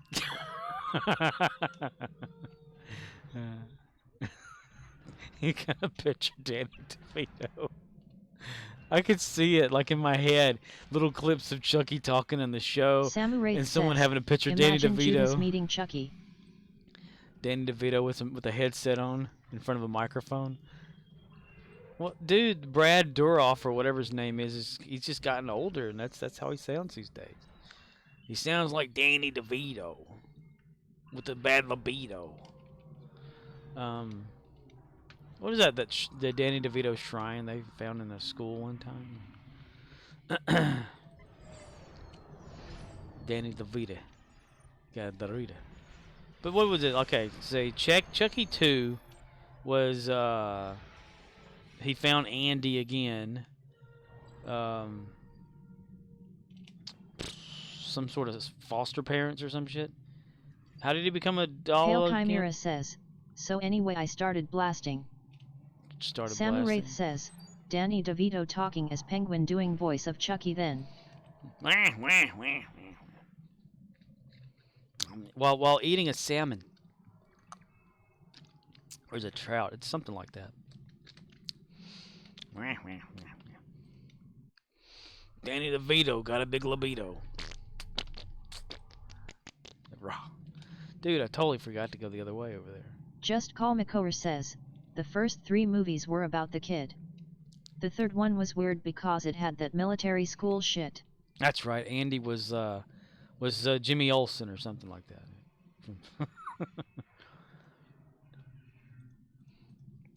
But I never could. Damn it! I put a shield right in front of my own damn face. I never could understand the whole transference thing. If he was stuck in the doll, then how could he transfer out of it with whatever? And then all of a sudden, it evolved into he could pass Strut his. that ass! Strut that ass! Strut that ass! Strut that ass! He could put like a. He could like split his soul amongst other dolls or something like that too. But that was what was that? That was before he put fake shit all over his face to look like a brand new doll again or whatever in that one movie with Brad Dourif's daughter in the wheelchair. I can't think of her name, but she's in Chucky as well, the series. But and he had like what was it, Bride of Chucky, that he puts what's her name into a doll body too, Tiffany or whatever. And then in one of the movies, Tiffany Romeo is it that India one? Zulu says, yesterday Philadelphia became the first city to lose 2 sports championships on the same day. Philadelphia. Judas D. Cott says, about that time for me to take off. Always a pleasure to chill for a bit. Have a great Chill. stream, Scorp. Okay, dude. GG's everyone. Take care and stay spicy. 07 Judas 2 Judas 2 spicy. Judas to Judas. Just to Call spicy. McCower says, that is what happens when you have different directors and writers. Everyone wants to change the lore to what fits them and it makes shit confusing. Bride is the first TIFF movie, yes. Just Call McCower says, and then you have Seed. Right. Romeo India Zulu All right, Judas, says, you have a later good one, Judas. man. Have a good stream, buddy. Dun, dun, dun, dun. Yeah, the seed. Samu Wraith says, at Judas D. Cott see a man. Whatever happened with Judas that D. seed Cott shit? says, at Romeo India Zulu later. Whatever happened with the seed shit? It was like they made like a red-headed doll or whatever, right? Judas D. Cott says, at Samu Wraith bye. Just Call McCower says, shit, at Judas D. Cott sorry I didn't apologize again. Samu Wraith says, It's not this like is what happens Scorpia see what happens. This is what happens. Judas D. Cott says, at Just Call McCower I'll let it slide. I'll let it slide this time.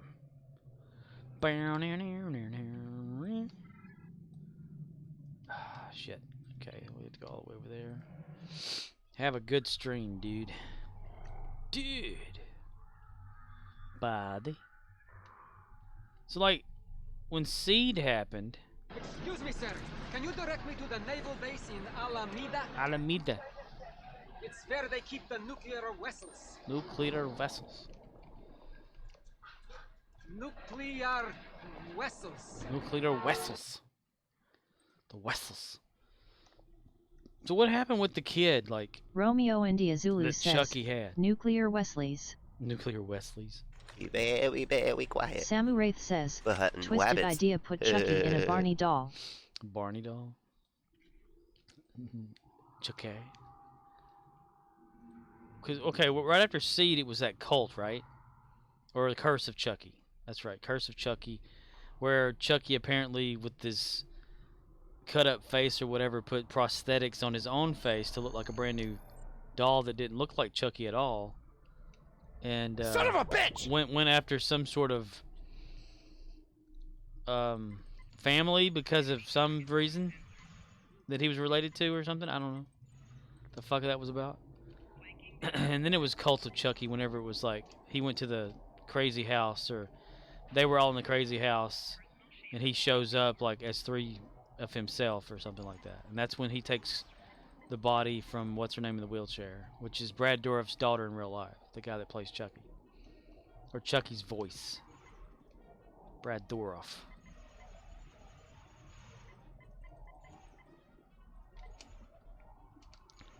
She was also in what is it?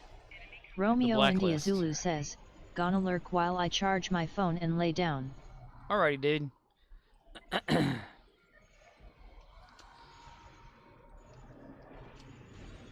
I'm gonna try to shoot my weapon. Okay, there we are. Destroy the alien ships. Destroy. They're all destroyed.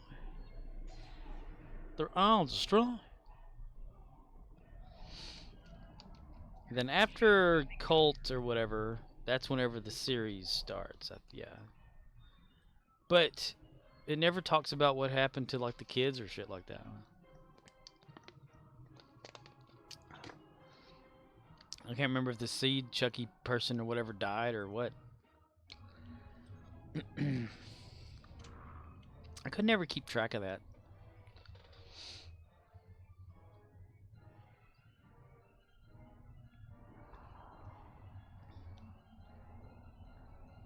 Just Call Makora says, "Well, from what I just read, the kid is addressed in the current season of the show." Really? Just Call Makora says, "So I guess catch up on that."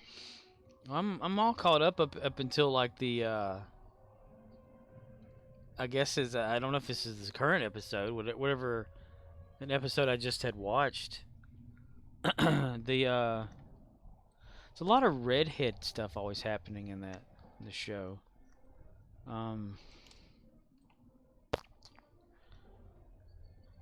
Okay, what am I missing then? I've watched every episode.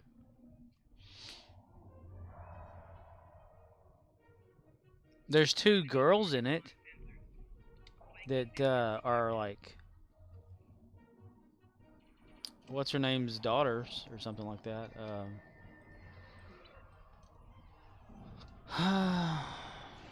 Not Tiffany's daughter, but who the fuck is she? Romeo India Zulu says, "Do they have 1 cup?" Yeah, if they have 1 cup, 2 sisters, 1 cup. Oh. 2 sisters getting it on with 1 cup. Ooh. Just Call Makora says, "Glenn/Glenda." Glenn. Yeah, it's those 2. I know that they're in there, and they're like, what's her name's daughters or something. Like, it's not the Tiffany character, but it's the Jennifer Tilly. It's apparently Jennifer Tilly's daughter. I think the actress is actually her daughter in real life, just playing twins. I don't know where they come from though. That's one thing I'm kind of confused about, like where the fuck they came from. Apparently they're like 20-something years old, and they were in the last Just Call episode I Makora watched. says, "Supposedly that is the kid." Wait, that is the kid?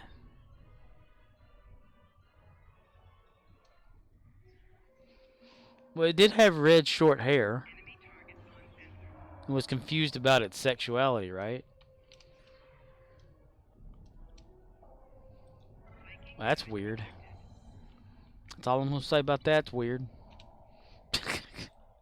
Well, how the hell did it get into like a person or some shit? I thought it was a doll. The fuck?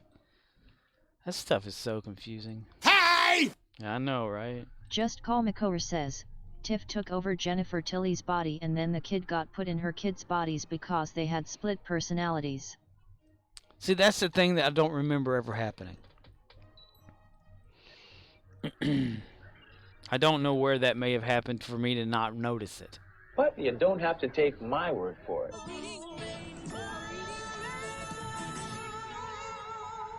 Maybe that's what I was missing this whole time. Well, if they got put in there, then they act like they don't even know what the hell's going on. I would think that they would have a memory of being a doll or something. Just Call Makora says, "Have you seen Cult of Chucky?" I have, yes.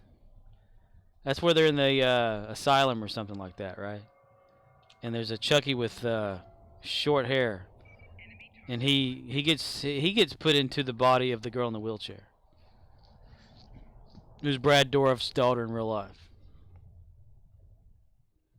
I remember that. I just don't remember every detail of it. Maybe did it happen there? Are they in that? Weird. I don't remember. I remember a car and Chucky. I've always wanted a Chucky doll, like the real one. They almost have a real one because of Chucky the show, but it's not. Just Call Makover Perfect. says, Tiff is but I don't know. You know what you can I buy? have not a seen it, swift but I kick would in assume the ass. maybe that is Out where of it here! happened. Message deleted. Oh. Suck it. Get shit on, noob.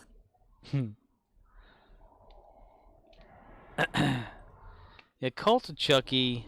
I don't know if you've watched Curse. If you watch Curse of Chucky, that's before Cult, and that's where the girl in the wheelchair gets introduced the first time. Is in Curse, and since she says the doll did it, that's when they put her in the asylum or whatever. Bullshit. In Cult of Chucky. So she goes into an asylum, and I'm trying to remember Cult of Chucky. And he has an orgasm right there. That's what happens there. She gets put into the asylum, and then all of a sudden, like all the lunatics who were there, you know, the crazy people, Chucky gets delivered as a package, of course. Then another Chucky gets delivered. Then another Chucky gets delivered. There's like 3 Chuckies. There's like a good guy doll. No, wait. Samu Wraith says, at Tenegra Scorp. At Tanagra? Wait, there's one real Chucky, and there are 2 other dolls who are just dolls. But Chucky splits his soul between the other 2 dolls. For somehow he knows how to do that. And he takes over control of all of them or something as himself. And then he puts one of his parts of his souls into the girl with the legs or something. At the end of that movie is when Jennifer Tilly shows up to pick up the girl in the wheelchair, who's now able to walk because she's Chucky or whatever. Chucky can walk and she still can't. But I don't remember seeing any of like kids or whatever with Jennifer Tilly's character, Jennifer Tilly. But that's why, like in Chucky the TV series, Samu Wraith says, sounds like those weird Puppet Master movies. Puppet Master, yeah, they had, that was a thing. I love Puppet Master; it's pretty awesome. I want some of the figures. Oh, I've always wanted the figures of that because they're so freaky.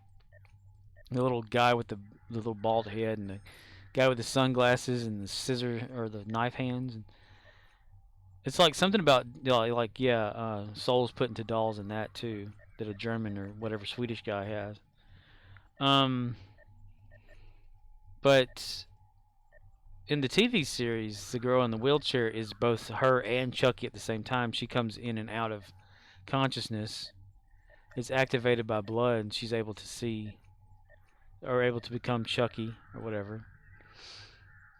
I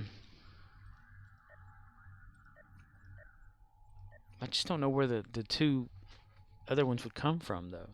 Just Call Makover says, this is what I love about the classic horror movies. Until rebooted, they all evolved into crazy horror/comedies. It's so true. Yes.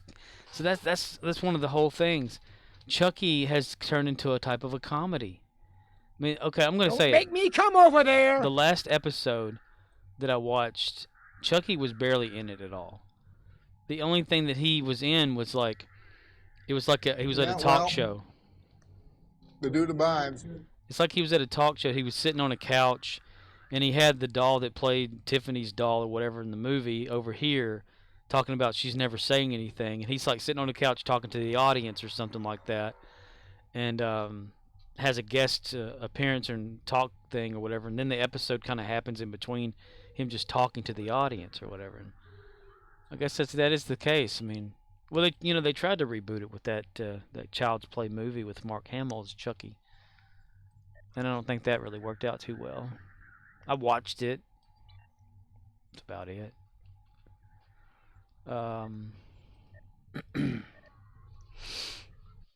But yeah, I dare do a dimbela. Give me the power, I beg of you. They can do so much with those dolls, though. That's why I would like to. Of course, I don't need to collect shit anymore. There's no point in any of it. But I've always wanted a Chucky doll. Right? I watched an episode of Doctor Who yesterday, and I didn't even mean to. But I loved to watch it. It was the first episode Capaldi had as the Doctor. Just Call Makor says, but yeah, it happened with Child's Play, Halloween, Nightmare, and Friday. They all evolved into these weird horror/comedy films. Samu Wraith says, Chucky meets Puppet Master dolls maybe. For right? They'd probably have him like... Well, I don't know. Chucky dies a hell of a lot all the time. But when he dies, you think maybe most of his soul like goes to the other puppets or whatever he is. Yeah, there was something about soul transference of Puppet Master puppets, where he would put them into the bodies of those. It was some sort of backstory that I remember, either part of a movie or something. I don't know. And then there was one where they tried to make this huge puppet and transfer into it and look like shit.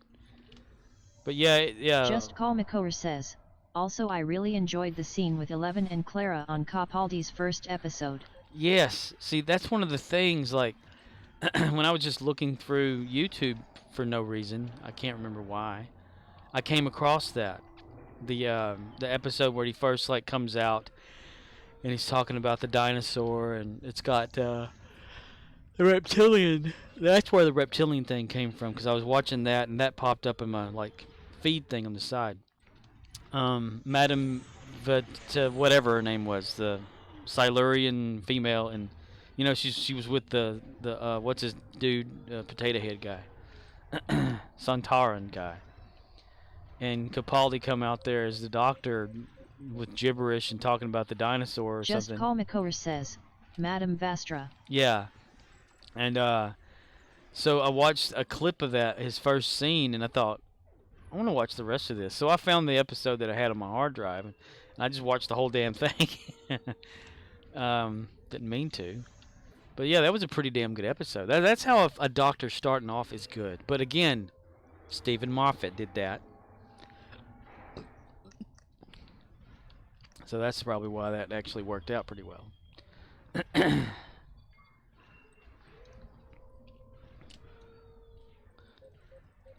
Makes me want to watch the rest of them.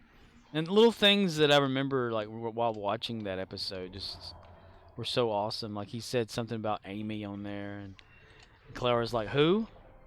And then that whole, like, time scene where the previous Doctor, you know, Smith's Doctor, calls Clara on her phone after he's, you know, it's the regeneration thing, and he says, look after him and help him out or whatever like that, or if he's old or not. It's pretty sweet. a good time tie-in that they do on that. I love it. It's what I miss about Moffat and stuff. And Russell T Davies will probably, like, you know, have some good timey-wimey type things in there with that too. You didn't really get much of that with Chibnall and his run. It was just gibberish or some shit. At least I don't remember it, though. Just a bunch of just scrambling. It's almost like they had a board up on the wall with, like, segmented out, like, to 8 layers, like a cut pizza or whatever. And they spun that thing on the wall, and wherever it landed on the arrow, they're like, okay, that's going to be the enemy, you know. This is going to be the story. They just put a bunch of words there, and wherever the arrow hit, they just put it together, and that's how they formed it. It's so out of sequence with itself. I guess that's why, to me, it just didn't make any damn sense. I mean, had they had a different showrunner, if it had Moffat been the showrunner for Jodie Whittaker, we probably would have had an awesome time, you know? I don't know. I don't know all the whole politics, all that bullshit, and how what happened to. Just Call Makor says, A lot of people didn't really care for Capaldi's first season, but the thing I loved about it, the timeless child stuff wasn't in effect yet, is that the 12th Doctor, because their regeneration cycle had restarted, basically spent the entire season rediscovering who the Doctor was. Yeah, he was kind of all scrambled out, and then he finally came to the conclusion of who he was, and then like where his face came from, right? Because he was talking about his face in the first episode to that homeless guy, about the eyebrows looking angry. No, worried. No, not worried. No. Full of dread. Yeah. Which that one makes some sense, I guess, too. Like William Hartnell's Doctor was always kind of scattered. Like, yes, yes, Chesterton, yes. No, yes. My dear boy. The Doctor. Doctor.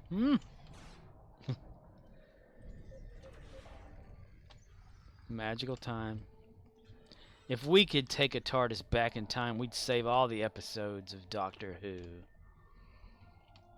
We'd be the saviors of humanity. Horny manatee.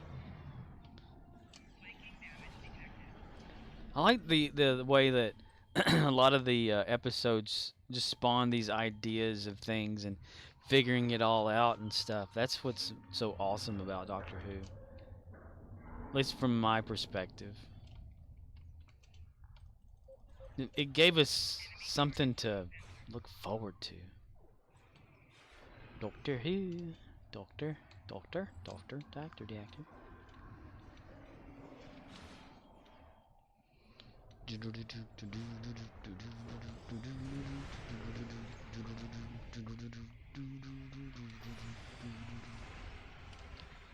Scooby-Doo, where the fuck are you? Scooby-Dooby-Doo, where are you?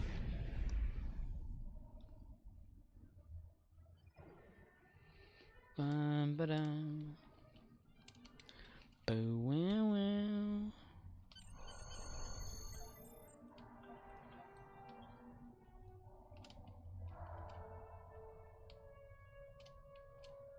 Looking back, I wish we would have had more River Song stuff.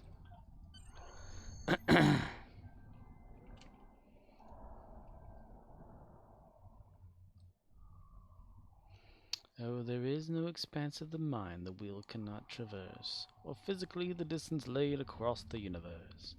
As many blessings in the stars say one lamented curse, that 16th Rigel glory me must travel in reverse.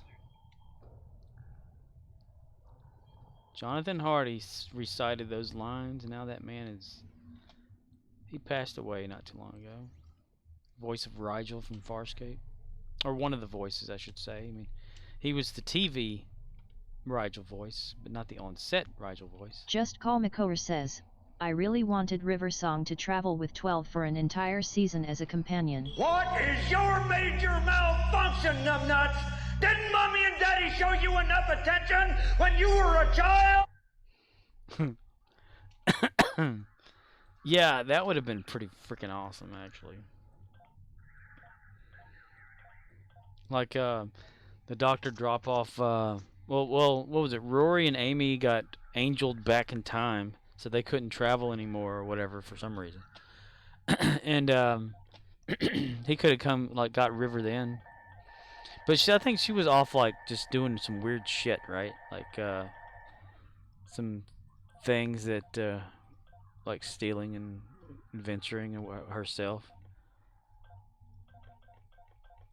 Because whenever she said to Tennant's doctor that he was younger than she had ever seen him, I thought, okay, so she's been through a few of these doctors, you know. That'd been interesting, you know. But it was only like mostly just two, if you think about it. Capaldi and Smith, and just the one time with Tennant. So, not much really. I loved the way that their history was, where she already knew everything and he was catching up, and then every once in a while when he'd be caught up, she'd be new to the situation thing or whatever, so they had to meet in the middle, kind of like Benjamin Button, you know.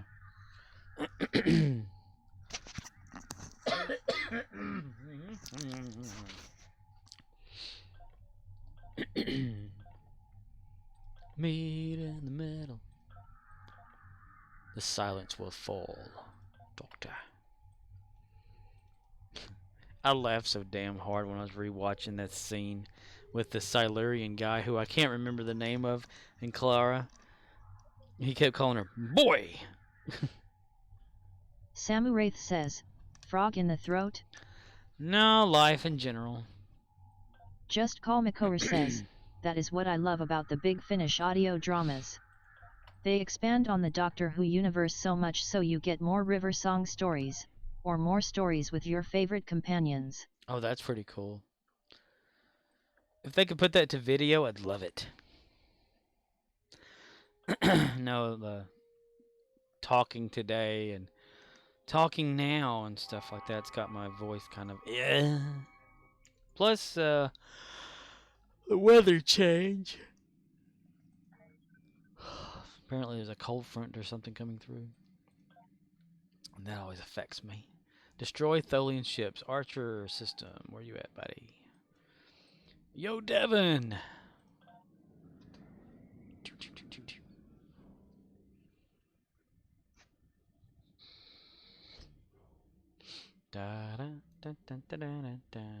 Now, the Big Finish thing, does that like last, like, is it like a 45-minute thing where they're talking, or is it like 30 minutes or something?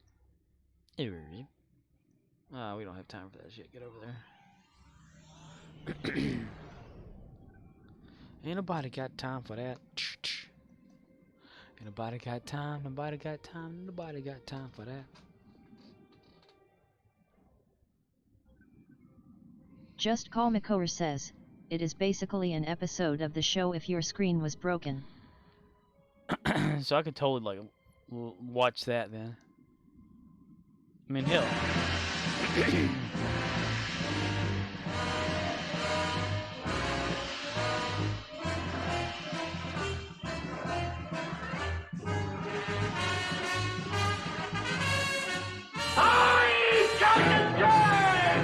Soundalert says, just Call Makora played I'm Captain Kirk. For 0 bits. The hell does sound alerts just come from for no reason? Why did it post it in the chat? That doesn't make any sense. All of a sudden, sound alerts shows up to the chat. I don't think I've seen that bot in here once. Must be because I was playing with the... What was that? Adding buttons Samuraith and stuff. says, just call Makora as Captain Kirk haha. Just Call Makora says, probably a new feature you have to manually turn off. Maybe. They Samuraith have says, changed it. He's Captain Kirk rolling _on_the _floor laughing. Repeat. The imposter is not to be injured. I'm Captain Kirk. I'm Captain Kirk. I'm Captain Kirk.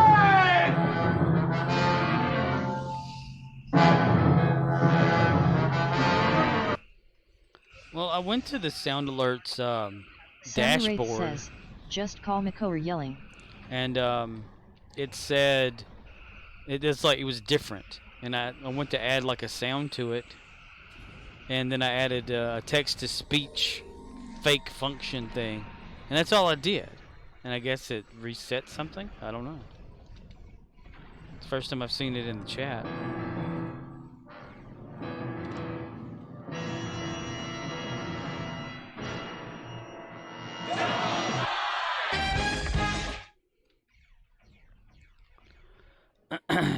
Oh, we got a thing here.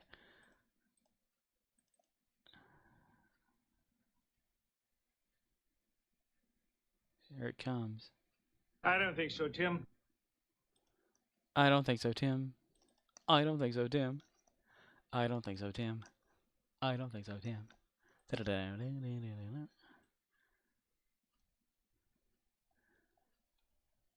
Why do I have it? Okay, we've changed that. Samu Wraith says, that's right, it's Tim the Toolman Taylor. Toolman. Tim the Toolman Taylor. Ha ha ha ha ha. I need to get some grunts.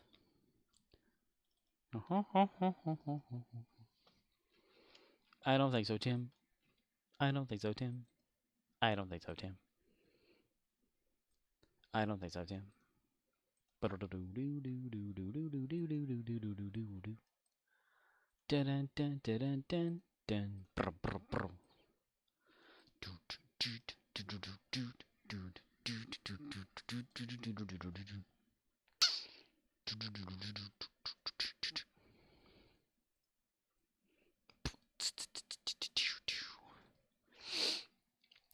There we are. There we are. We did it. Yay. Okay. Don't think so, Tim.mp3. Don't think so, Tim. Okay. File save.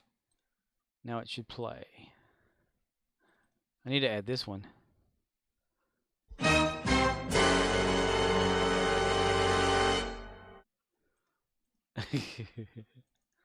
I just have it sitting over here Just on the Call side. McCower says, that is the only thing I don't like about the first Santa Claus movie. That Disney had him do the Tim grunt when he burnt the turkey. All because Home Improvement is super popular at the time he did the movie. Oh no. I forgot all about that.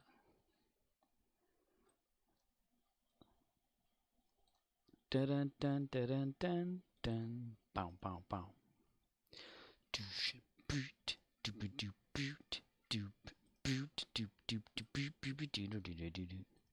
Copy that. Put that right there. Samu Wraith says, Put that right there. yeah, the grunt wasn't necessary, I will agree to that. Dun dun dun. Save. And do away with that. Test this out.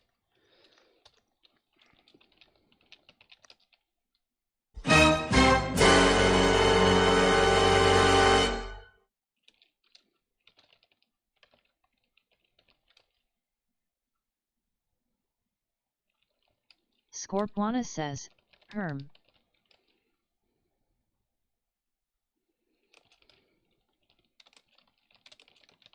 Scorpwana says, Pamela Martha Fakaer.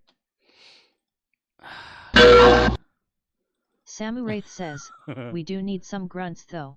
Grunt. Just Call McCower says, The Santa Claus is my all-time favorite Christmas movie. Followed by Ernest Saves Christmas. Ernest Saves Christmas. Vern, you know me and you don't go where today. Oh, I got it typed in wrong. Okay, there we go. Yeah, I said thing so instead of think so. Okay, that'll work then now. Samu Wraith says, at Just Call McCower the emotional connection he had with the boy was so good. I don't think so, Tim. Samu Wraith says, air brakes Scorp LOL. Air brakes. Air brakes. Know what I mean, Vern? Know what I mean? Vernon, if you is gonna come this way, there's poison. Remember that scene about the snakes being poison? There's poison. It's poisonous. Jim Varney was freaking hilarious, that's for sure. I sat there and I watched like all of his commercials, because he did commercials first, you know, as Ernest. Then he did the movies. Samu Wraith says, Then the show. The snakes and the snake voice, haha. There's poison. My marsh snakes is poison.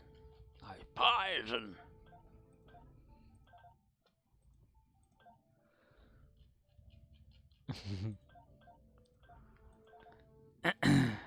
I used to watch it. It was like Saturday morning stuff or whatever. They'd have the Ernest P. Worrell show or whatever.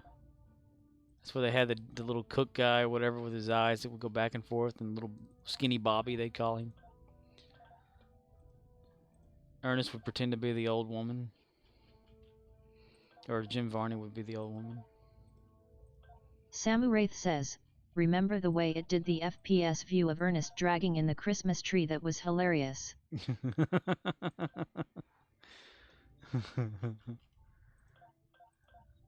My hands burn my hands.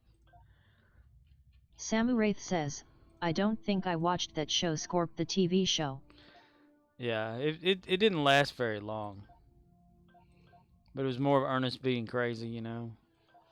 Then they had Ernest scared stupid. Ernest goes to jail. Samuraith says, Ernest goes to know camp. what I mean, Vern? Ernest Goes to Camp was one of my favorite ones. Is that a rabbit over there? Ow. Samuraith says, we need Ernest commands, I'll send some.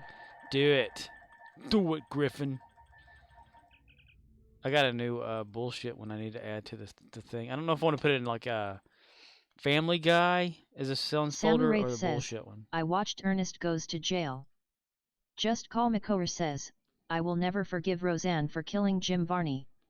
It is my headcanon is that working on her show was caused his death 4 years later. Working on her show? What did he do on her show? I didn't even know he was there. I don't remember him says, there. At Just Call McCower what? She did?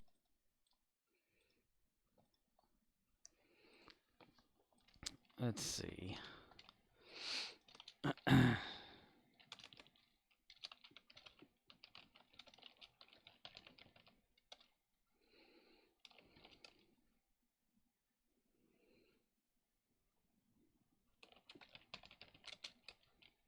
Oh, that is bull.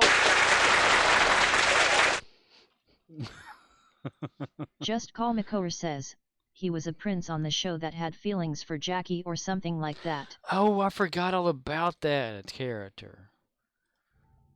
Yeah, I remember now.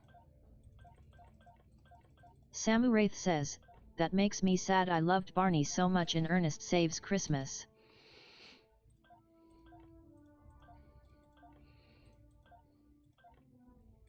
You know the little fat guy that had the little skinny guy Samuraith with says, him? Barney. Barney. Yeah, I got you. Know what I mean? I don't know, didn't he get like lung cancer or something?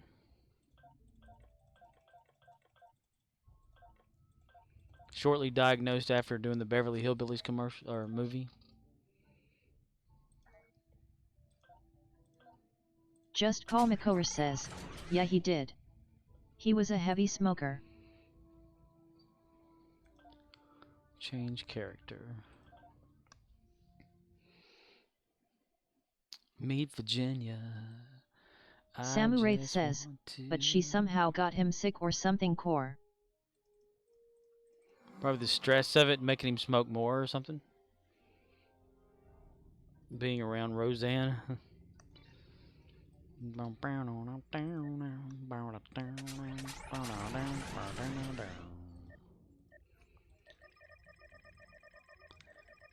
To this day, it's my opinion, the lyrics for the Roseanne theme are not really that great, I don't think.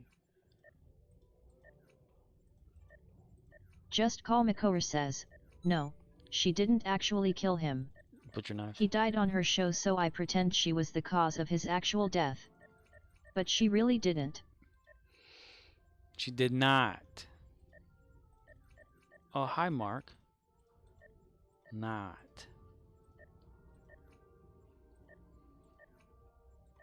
Oh, hi, Denny. Oh, hi, Lisa.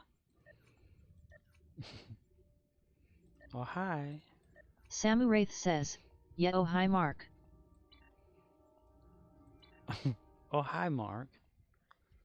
Oh, hi. Samuraith says, yeah, Roseanne did not hit him. She did not. Did not. Nah. Dalek_Kurland says, Gary. Gary the Klingon wins. Hello, Dalek Curlin. Exterminate. Nothing found for Alan. Just Call McCower says, what I love about Jim Varney is even though he was a heave smoker, he never smoked on set when working with kids or smoked on camera. He knew he was an influence to children with his earnest character and wanted kids to look up to him. Know what I mean? Every time he wanted to get somebody there to help him out, them there kids there they was. Samuraith says, 2 ways to spell Alan. That's right. It's 1 L. That's just how they spell it. Nice day today. I think I might. Was that Alan? Alan! Al! Alan! Yeah, I don't think you need you know. Alan! Alan! Alan! Alan! Alan! Al! Alan! Alan! Alan! Alan! Alan! Alan! Oh, so that's not Alan. Steve. That's Just Call Makor says, Steve! I may have watched a lot of Jim Varney videos and documentaries on YouTube. Steve! I enjoyed a lot of his work. Yeah, he did a lot of that's cool not shit. Steve, that is Alan. Alan! Alan! Al! Alan! Alan! Alan! Alan! Did someone just say my name? Hey! Hey! Hey! Hey! Hey! Hey! You say Alan?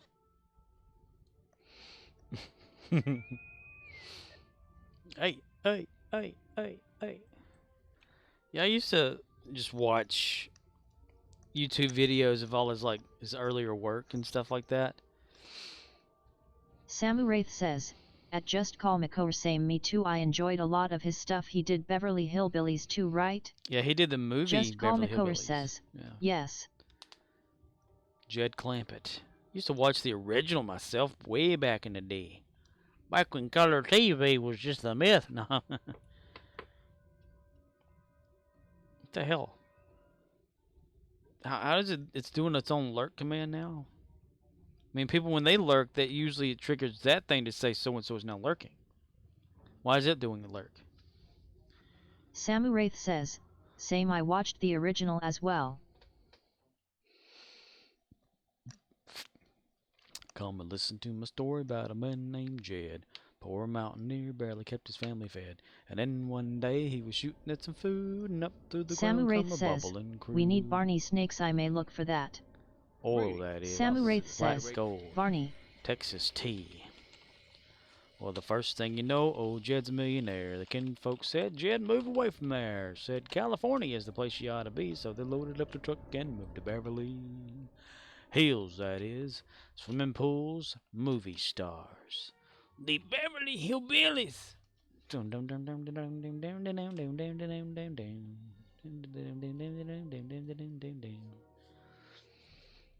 We would like to thank you folks for kindly dropping in. We're all invited back next week for this locality to have a heaping helping of their hospitality. Come on in, set a spell, take the shoes off. Y'all come back now, you hear? Love that show.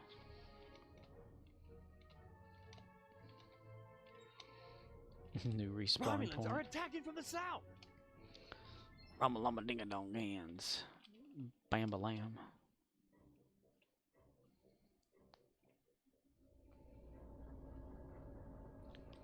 Gary is off books. He's off the radar. He is Gary the Klingon. Romulans are attacking from the west, my God. My good.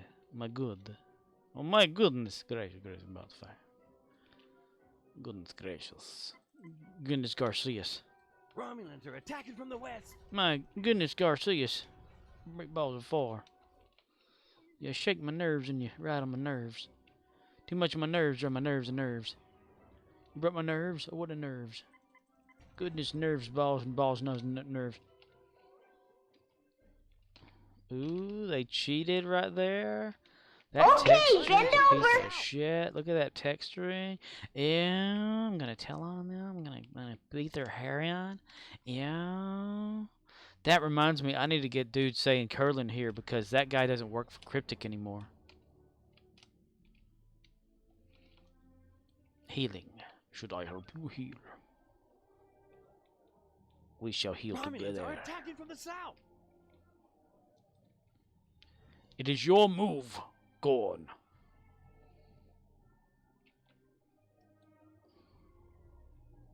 Your little pea shooter's no Dalek match underscore for Curlin anybody. says, but I'm still here, Romulans so are it's attacking from fine. the west. So it's fine. I just mean like get a sound file. That way you could play it whenever you come in or something like that. But the guy that does the voice of it, apparently he's like the guy that just quit Cryptic. Or Murdoch says, just watched the new All Quiet on the Western Front. It was very good. Amazing picture and acting. All Quiet? What is that? I never heard of it. Hello, Murdochs. Romulans are attacking from the west. Romulans is attacking from the pudding pile. The pudding.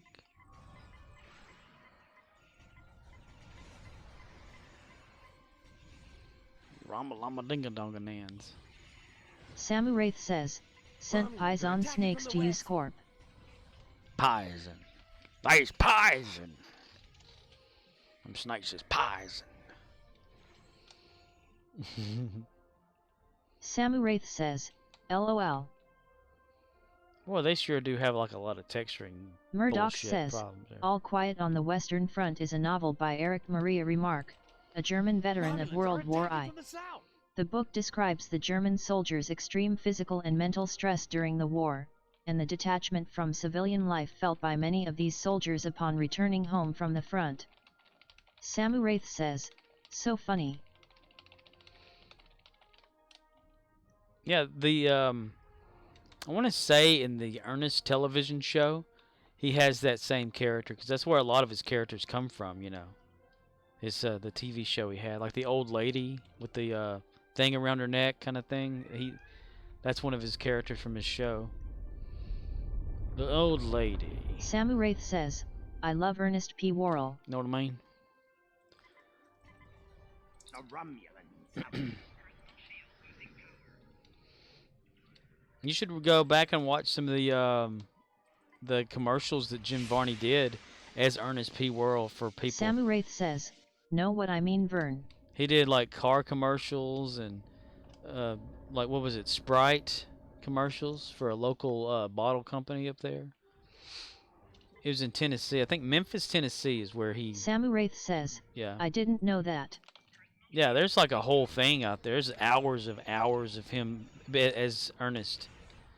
Like, I don't know if you've ever seen Ernest Goes to Camp, but there's a stunt on there at the very beginning of it. I'll have to go look. Where he's on a ladder, and that stunt comes from one of the commercials, because in one of the commercials, Ernest is trying to... He climbs up a ladder because Vern's on top of his house. Vern's on top of Vern's Samu Wraith house. says, I never seen He Goes to Camp. Oh my god, you gotta watch that. That shit is hilarious. But one of the gags on one of the commercials is Vern is on top of his house, you know, like cleaning it off or whatever, and there's a ladder there.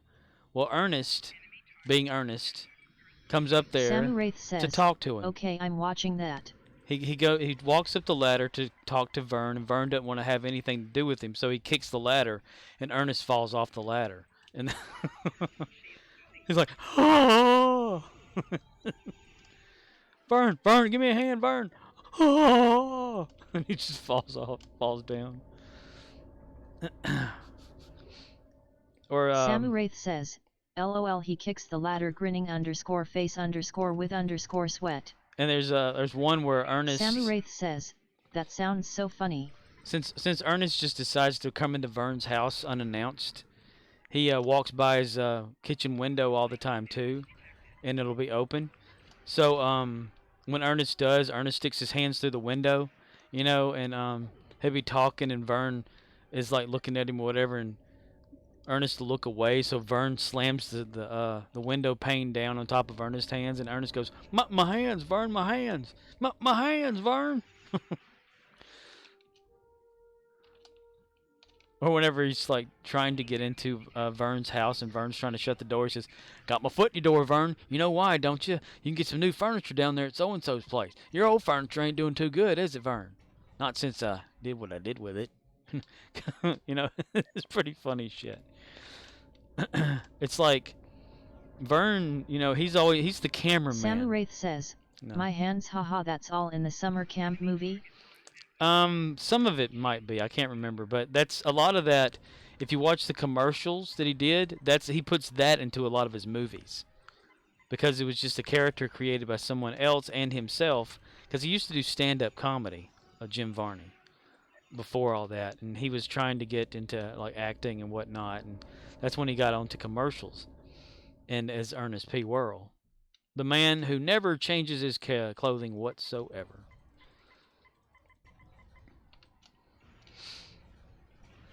But it's always a thing, like anytime you'd see Vern was always played by the cameraman, and Ernest was his neighbor, so he'd always annoy Vern to hell, you know. And Vern was always trying to get away from him, so he'd do anything he could to like get rid of Ernest. My hands, Vern, my hands. Murdoch says, I feel depleted. I played a gig last night, then was in a recording studio all day, yet getting into bed is difficult sometimes. Are you too active and excited? What's the deal with these bushes? What is it? What did you say?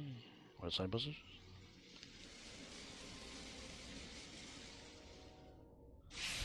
They're reacting to that. They're reacting.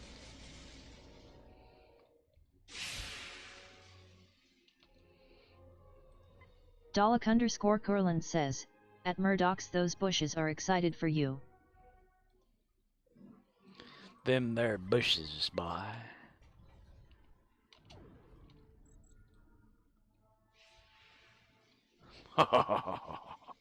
I have the high ground.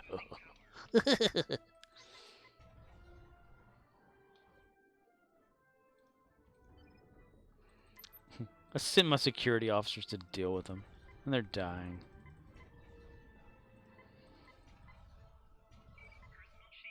Ouchie.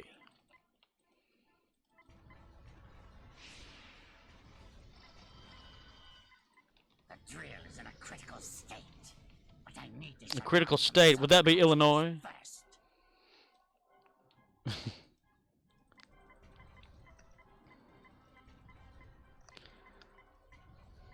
Maybe I should put some Ernest clips on here too. Oh. I shut down this sub-console. Murdoch says, I guess I'm just not ready for another day, another week. Tired of my current existence. Tired of existence? Welcome to my world. You wanna like just do it right now, or I was thinking maybe we could.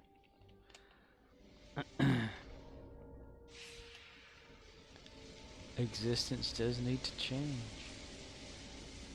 Is it thundering, or is it people just making noise? I don't know. Nope, I hear feet. Shut down the sub-console.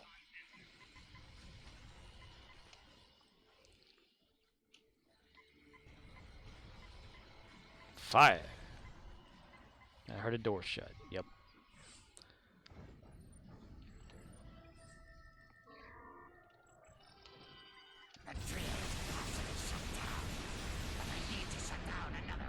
Samu Wraith says, we need a Murdoch's dimension where the world makes sense. The world makes sense, Jane. The world makes sense. Protect me while I shut down this sub-console. My underwear actually... Why certainly? Why certainly?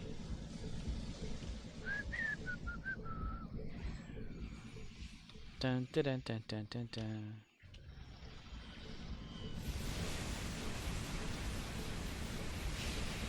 There's this own running this running gag in Ernest Goes to Camp where Murdoch says, I want to go to a utopia where I will be loved and not lonely and my body doesn't hurt. that would be called unconsciousness and or death, sir. That can't happen right now. Okay, thank you.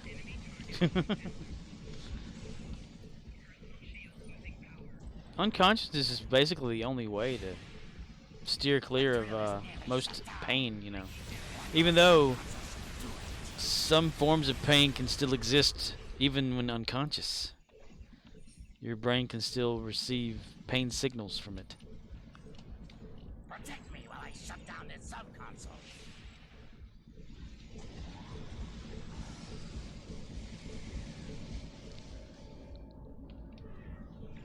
Wet dreams are made from these. Who am I to disagree?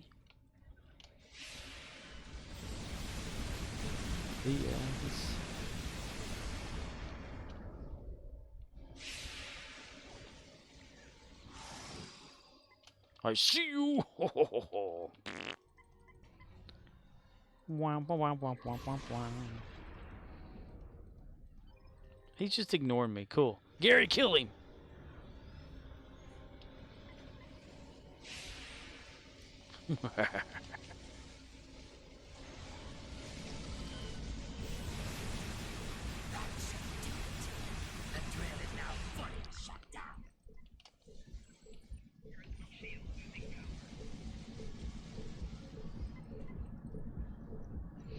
The drill is now fully shut down, he said.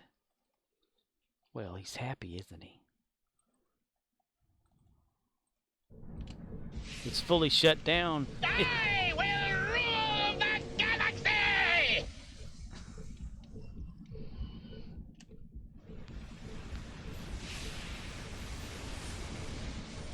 Samu Wraith says, Gary, you, Mr. killed his son. You Klingon bastards, you've killed my son. His son! Spock, his son. Boink. That is so odd that that's... Ooh, wow, that was fast. Nice. Fleet marks, thank you. That's so weird, that thing, right, Laura.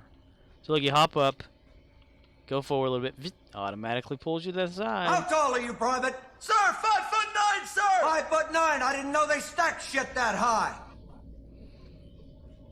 Mm-hmm.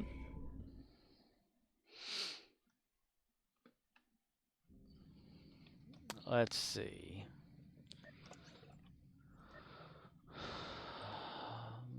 Forget this. I'm going to the orgy.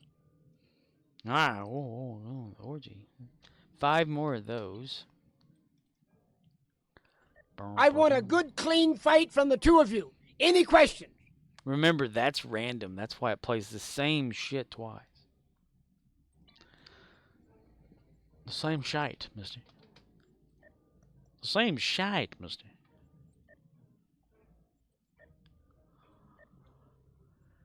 I just burned my tongue. Dalek_Curlin says, can we go for a hat-rick? A hat-rick? Hector? Excuse me, I'm so sorry, but Hector seems a little upset. Hector's a little upset. Murdoch says, maybe it's random but within a category. I dunno, like it does a few in a category before moving on? I don't really know, to tell you the truth. That's why I kind of created the whole, random thing. 1 to 5. Blah 1. 1 to 5 again. 2. So it's going 1, 2 on the random numbering. The numbering sequence. Improve mine or trader okay, what was that? Mine freighter contact.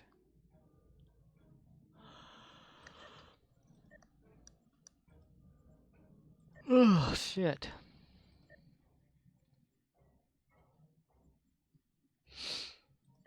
I need to do that there.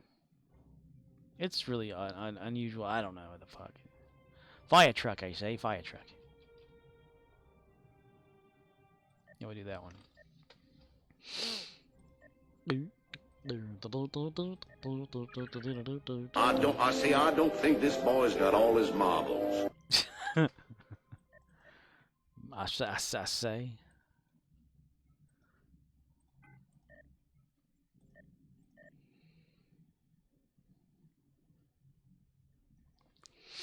It's almost like the lady that lost her phone in the store, and she came back in and she said, "Loud noises!" She said, "Loud noises." She came back in and she says, "I lost my phone in here somewhere. I don't know where it could be. Can y'all help me find it?" And I said, "Have you tried retracing your steps?" And she looks at her feet. She goes, "Well, how do I do that?" I don't know. I said, well, where have you been? She goes, "Well, I don't have my receipt." Murdoch says, ba boom toddy. Bottom bam. Shia.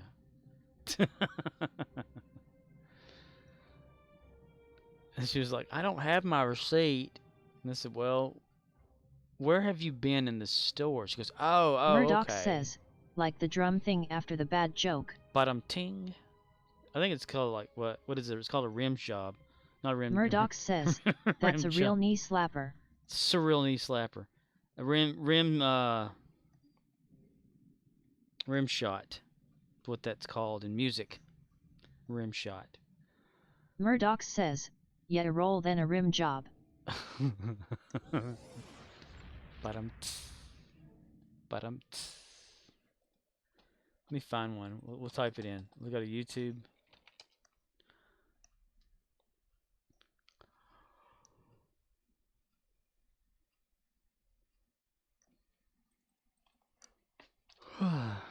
Rim shot.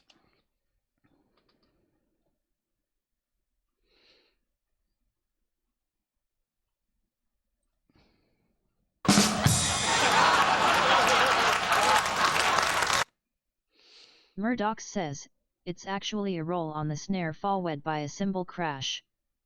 Samu Wraith says, that's like the lady lost her debit card in the store and I'm like that could be anywhere and she proceeded to get all upset and I actually looked but it wasn't anywhere, come to find out it was in her pocket not her purse. I didn't know whether to laugh or not. Murdoch says, or those snare hits followed by the cymbal crash, which is what we just heard. Yeah. Beatbox. I did not hit her. It's not true. It's bullshit. I did not hit her. I did not. Oh, hi, Mark.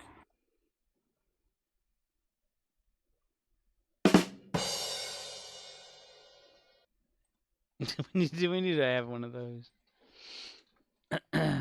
Murdoch says, nice. But I'm tense. Murdoch says, what is the code for that? Oh, there isn't one. I played that straight from YouTube. Samu Wraith says, oh hi Mark. Oh hi Mark. Murdoch says, okay. I mean, I could get it from there if you want. Romeo India Zulu says, up up down down left right select start. How the hell did you know that? Murdoch says, yeah that would be cool. That sounds like a Mortal Kombat code. Down, up, left, left, A, right, B.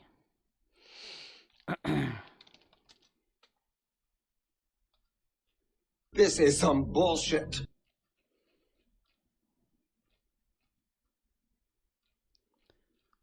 Isn't it weird how, like, you could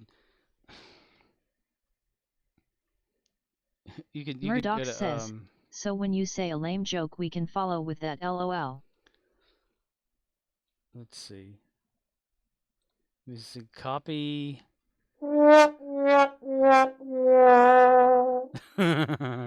Samu Wraith says, at Romeo India Zulu or Game Genie. Murdoch says, yeah same thing there. Let me try to download this.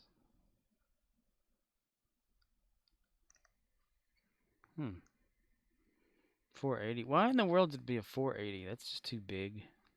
Or wait, the audio. There we are. There we are. Waiting on it. Waiting on it. Waiting on it. Murdoch says, you know, vaping dry herb CBD helps with anxiety. Romeo India Zulu Well, says, you'll have plenty of time what's to the live in one a for van down by Contra? the river when you're living in a van down by the river. You're living in a van down by the river. What? What? What? Okay, got that there. Now I can add the actual command for it. Video command. Nope, not video. Sound commands. Here we are. There we are. Let's see. Go here. Get it ready for that line there. Copy. Paste a new. Samuraith says, at Romeo India Zulu up XX left start. Romeo India Zulu says, I saw a headline on my Google feed. It said if you wanna live in a van down by the river, Ford has a new ride for that. I guess they got a new whip that you can camp in.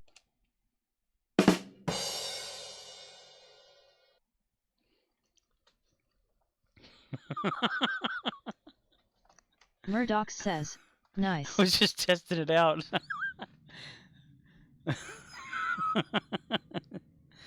New ride. Got a new whip. You can keep it.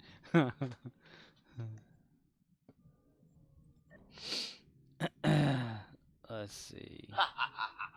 I get shit on. Samuraith says, LOL. Samuraith says, times brilliantly. Right? I was just testing it as Riz's text-to-speech was happening. I was just typing it in and I pressed the button just to test the sound. Love happy accidents.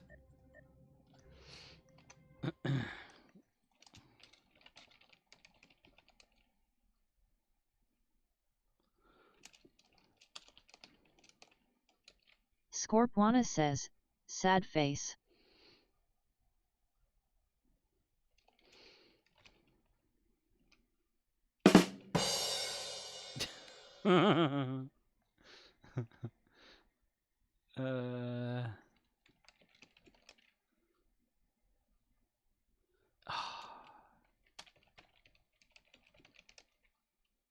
We don't make Romeo mistakes. India Zulu We have happy says, accidents. Ha. No S. That's right. No S. No S. Be very quiet. We're hunting wabbits. What Streamlabs wants to say it too. We don't make mistakes. We have happy accidents. What in the world? See, I typed it in and now it's a random. See, there's something.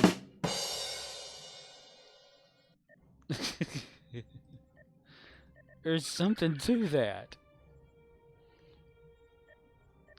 That's a happy accident.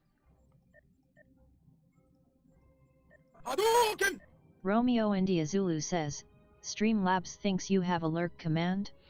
Apparently. I don't know why. Has anybody used alert command before? Streamlabs says, if done soon, I can go moderate a streamer that matters. Streamlabs says, Pale Chimera is now lurking B. I guess it has its own lurk. Why does it want to lurk itself?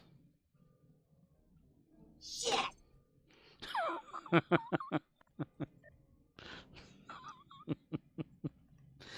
Oh, that makes me laugh.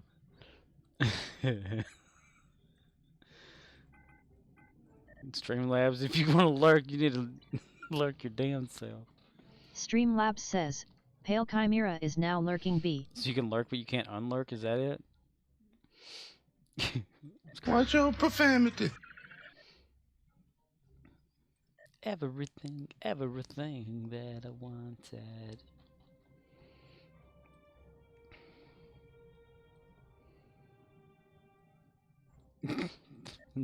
Lurk.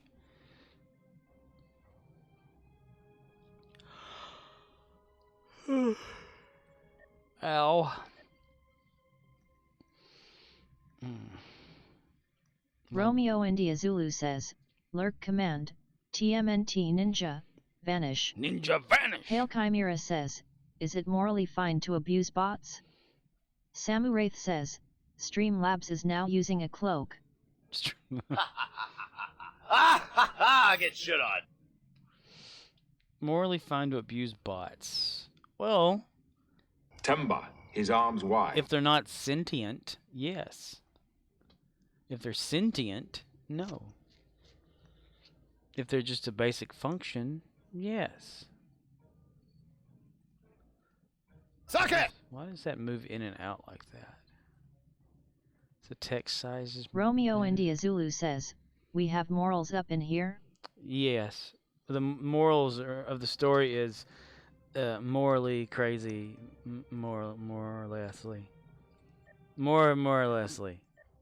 I don't know. What do y'all think? Do we have morals? If we do, good. If we don't, I don't know. I'm morally obligated to answer the question morally or something.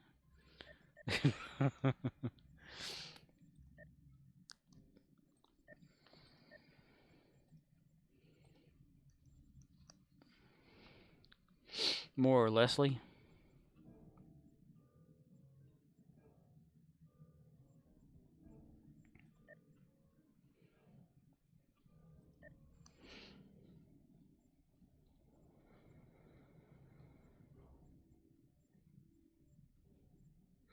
Zestfully clean.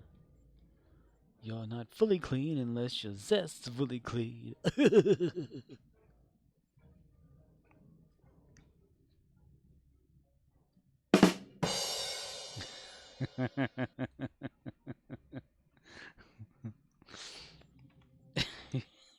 Romeo India Zulu says, not a funny joke, but I kid nonetheless. I try to have morals but sometimes I just don't give a fuck. Boom! Samu Wraith says, moral is to morally get shit on? Well, I checked in a hotel. I asked the bellhop to handle my bag. He started to feel up my wife.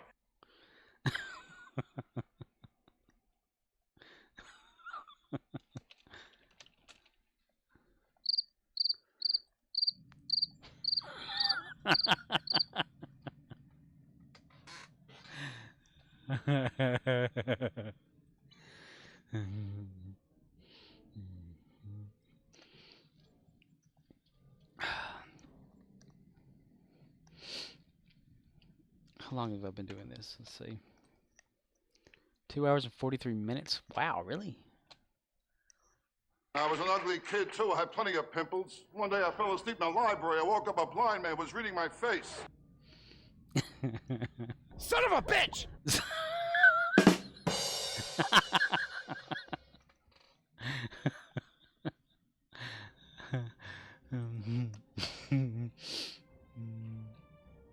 Say, where's Arnie? Shit!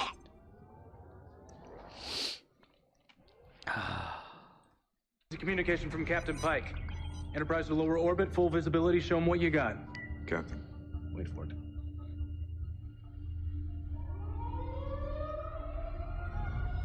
Samu Wraith says, ha ha ha ha. Just like Samu Wraith says, whoever damn has it, the that's biggest funny. stick wins.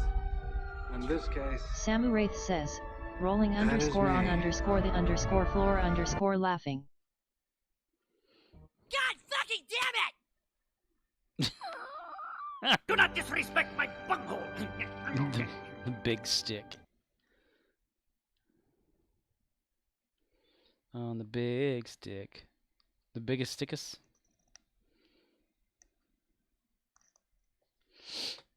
Come on, Gary.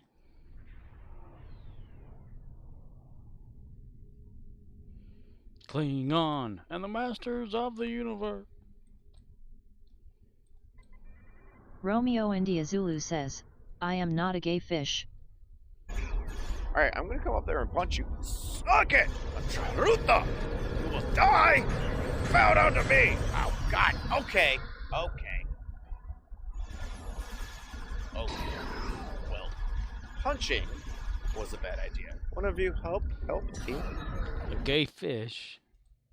Why the fucking frog's gay?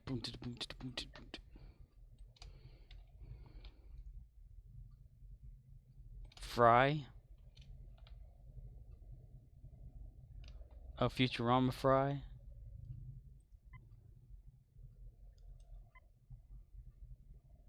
Samu Wraith says, He's an alien. now down to him. Samu Wraith an says, alien. bow. He's an alien. Fry is an alien. Romeo India Zulu says, Kanye in SP?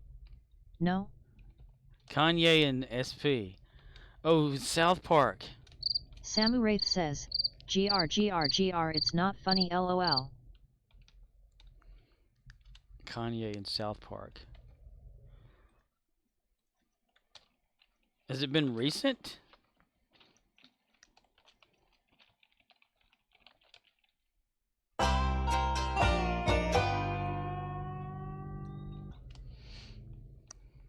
Romeo India Zulu says, no, it was the fish sticks episode. Fish sticks? Fish sticks. Fish have sticks too. Fish sticks. There's a lot of episodes I haven't seen of South Park. I watched a lot of them on the South Park website. Don't be turning the frogs gay. The fucking frogs gay. Samuraith says, Badumtis. Badumtis. Rim shot. Rim job. Huh? Where's who? My dear boy. First city. Turn the fucking frogs gay.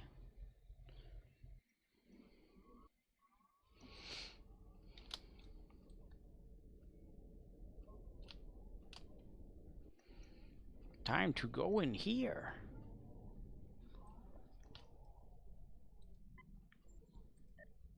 Peacock.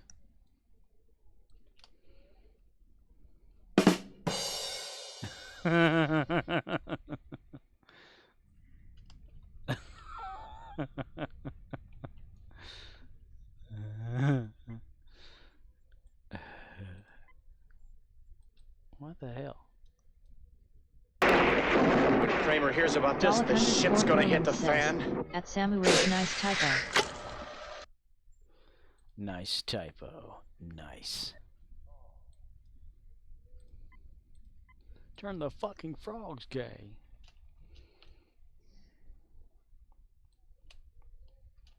Peacock has joy in the house. Good. Good. I need TP for my bunghole. TP for your bunghole.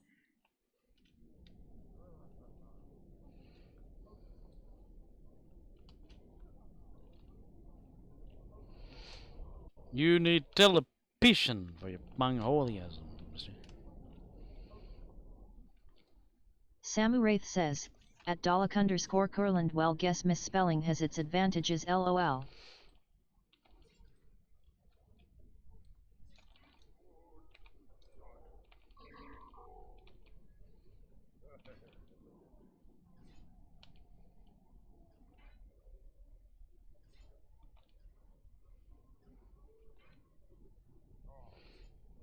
Gary likes to participate when no one else wants him to. Samuraith says, Kurland here. Tyrannosaurus.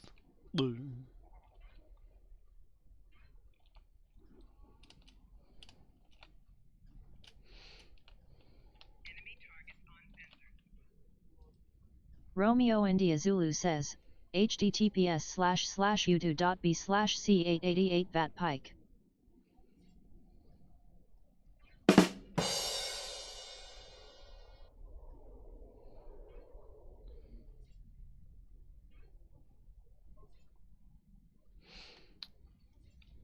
South Park, you're a gay fish.com. Is that a sound request? That's a watch request. Yes. Yes, Gary, yes. Yes, Gary, yes. Yes, Gary, yes, yes, yes.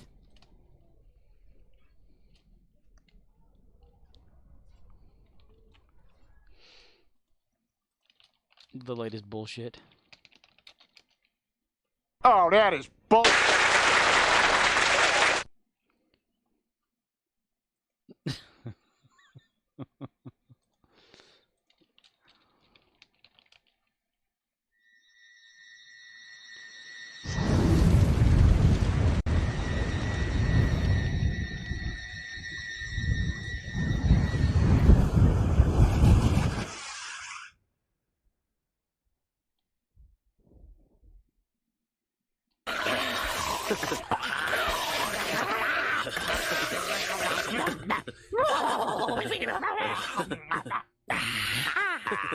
I am Cornholio. Dalek_Kurland says, alert.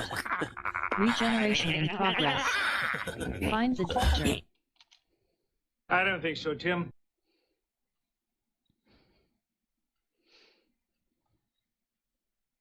Regeneration alert.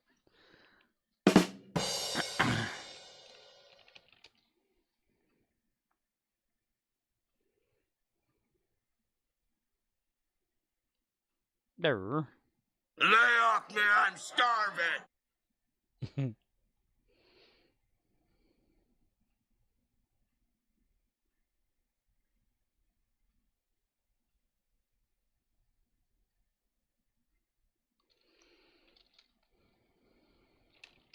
Scorpwana says,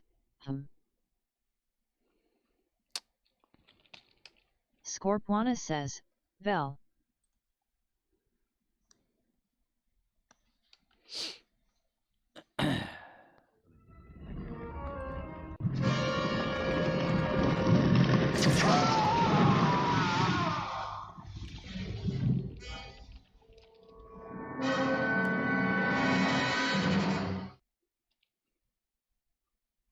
Samuraith says, it's Paisonia here, Scorp. Poison. There's poison snakes and there's poison. Rudolph, with your nose so bright, won't you sit down on this pike? Dalek_Curlin says, do you think those red shirts ever had life insurance? Probably not. They had red shirts insurance. Red insurance. There's like a poll or someone done about how many red shirts on average died every thing that they went down to a landing party thing for. Samuraith says, LOL, definitely need Varney. Need Varney, I know, right? It was like off screen we didn't see all the red shirts that were actually down there, but the security officers. Romeo India Zulu says, I heard it wasn't as many as we thought. Exactly, yes. Yes, it's the same, the only reason we consider the red shirts being the most is because they were the most the red shirt was security officers, and more of them were beamed down to secure the areas and stuff. We didn't see them on screen. Curlin says, it was just the same one that kept getting revived and killed again. He would respawn. Gary the red shirt Klingon. Gary the Klingon. Wild of the King front here. Dalek_Curlin says, Spawn campers. I am Nomad. I am no mad at you either. Dilly dilly. Dilly dilly. Romeo India Zulu says, the Goa old sarcophagus has entered the Trek verse.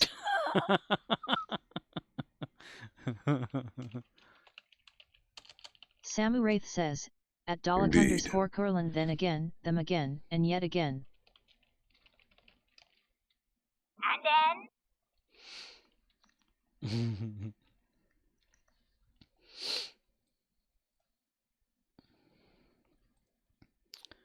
I'm going to call it a stream. 2 hours, 55 minutes, 6 seconds, according to the thing up there at the top. Yeah. I would like to thank you all for showing up. And Dalek_Curlin says, so, does that mean that one red shirt was actually the Doctor? He could have been the Doctor. But Doctor who?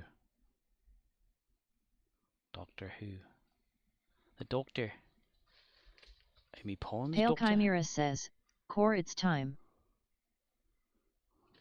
Samuraith says, let's raid Judas. Cool, yeah, works. Raiding Judas Descartes. Lining it up, everybody.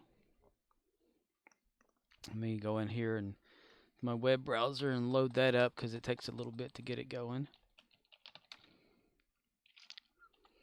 Good afternoon, good evening, and good night. Good afternoon, evening, good night. Dalek_Curlin says, it's Judas effective. Hi, are you on your feet all day? Hey, I'm working with you all day. I got a job. You don't need all day. Hey, I'm working with you all day. Hey, big guy. Hey, big guy. You don't just $19.99. You don't need all these. Hey, how you doing? Billy Mays here. Billy Mays just $19.99. Here's how these are you on your feet all day? All day. We're just 19 5 minutes later. Kaboom, boom, ba boom. Y'all heard it here first. Everyone knows it's Butters. That's me. Well, that's me, Butters. That's me.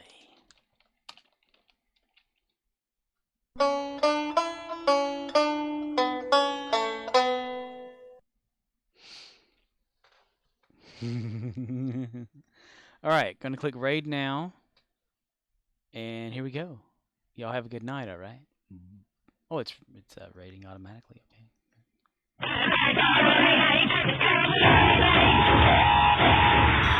Get shit on. Let's fucking go. Yo! Scorp coming in hot with a solid raid. What's up, everyone? How are you doing? Scorp, how was the rest of your stream, man? Yo, I'm gonna emote the shit out of that. We fucking earned that. God damn. Hold on.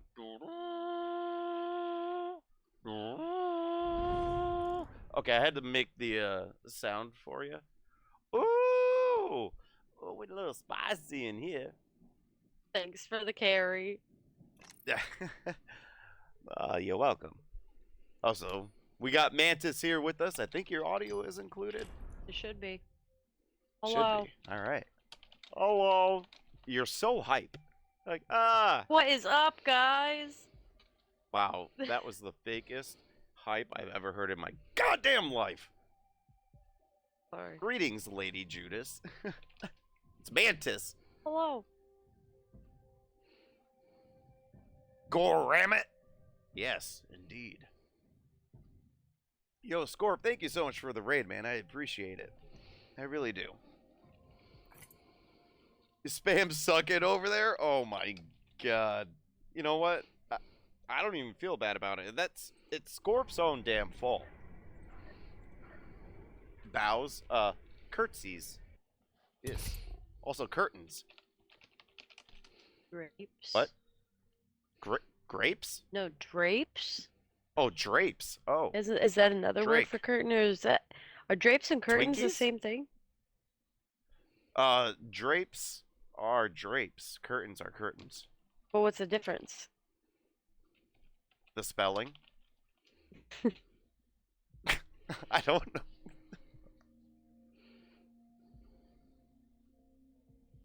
Big fat T-Rex penis. That sounds about right, actually.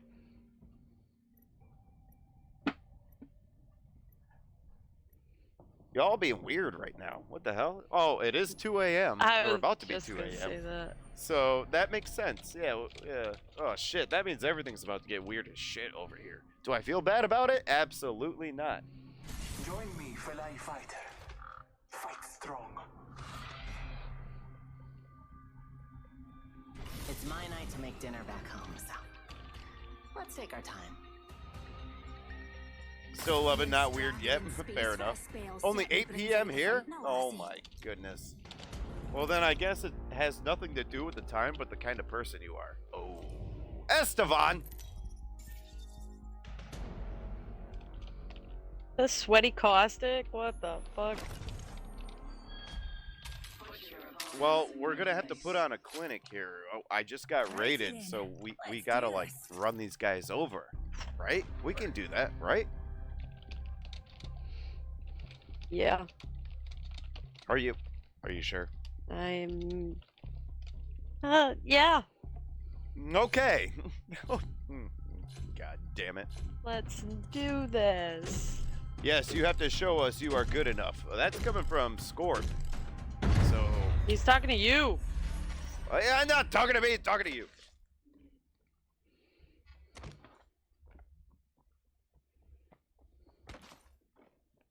Got some materials for us. I have gathered materials. Hello? Dad? Where the fuck are they? Oh, okay, that makes sense. Oh, they pushed him. Broke? Eh. The one that's download chasing him is broke. Caustic is knocked. So is the Wraith. I Where's the gotta last one? sell up a bit.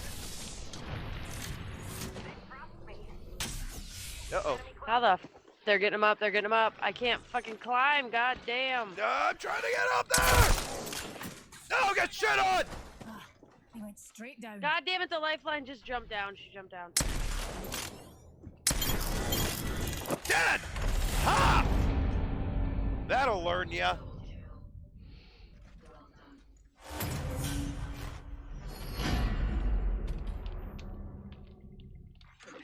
Your mother is so a beast, she outweighs the needs of the many. Wow. Phenomenal.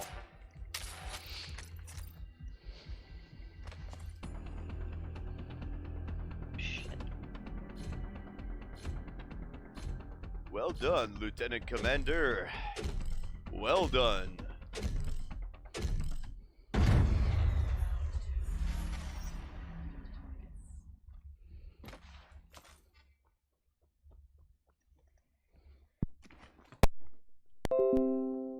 Got some materials for us. There's one across up top. Where are they? Where are they? Yeah, watch back, watch your back. Oh, God, sweet can of corn! What the fuck? I got smoke. Oh!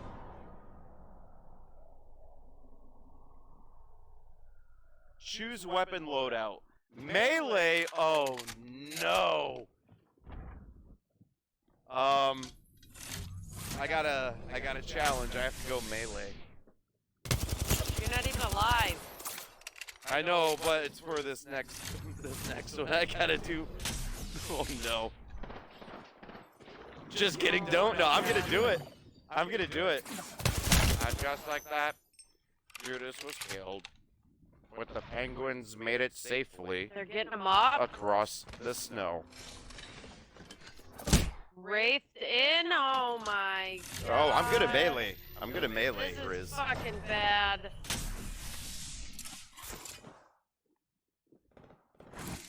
Oh my god.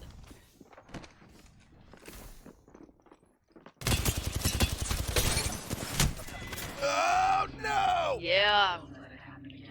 Melee their anus. Or melee. Melee their anus. Melee. Butt punch! Alright, don't buy anything. I'm gonna get shit on. It doesn't matter. Even if you don't buy anything, it's gonna give you a pistol. Yeah, well, I just can't switch to the gun. Alright, I can do this. Huh! Huh! You have doomed us all. Yeah! Yeah! Blame Riz! It's not my fault. Although you could blame me because I have that channel point command.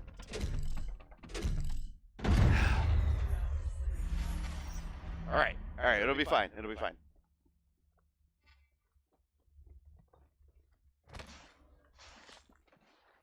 Yeah, I don't think that's how that works, Scorp. Arthur is gonna be so pissed, like, why didn't you shoot? Yeah. Well. Ha! I only see two.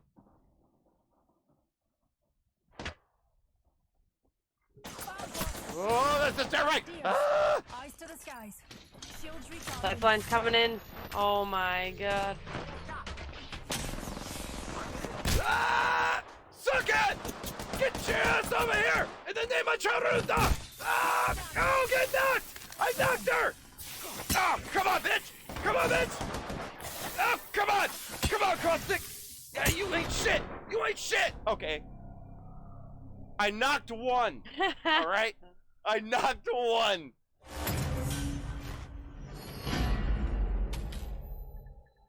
Defeat is breathing down your neck. Alright, I honored it. I honored your redemption. God, that was kind of terrible. Not terrible, but it was fucking scary as shit. Well, now I got a lot of points. Better than I expected. Same. Same. Not gonna lie. Yeah, I channeled my inner Charuta. And yet, that's what happened. Well, that's what happens with her every time I use her anyways. Secured some materials. Oh, oh, shit. Got some shots on him. They're about to get that lifeline back up.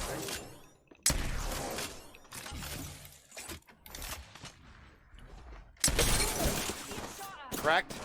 Nice.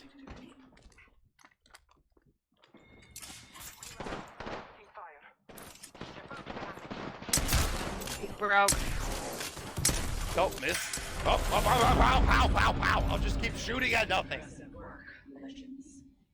Yes, cheers as well. Cheers, everybody.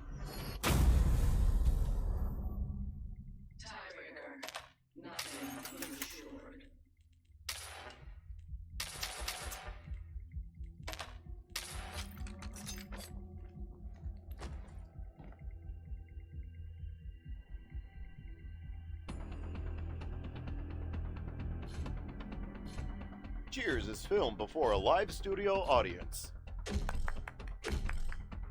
Oh, normally people clap or whatever. I don't know. The song kicks in. Do do do do do do do do ba da da da da da. Okay, that seems a little more terrible. All right. Focusing on the game. Nice scan. Woo! Oh He's my broke. God. He's Listen, broke.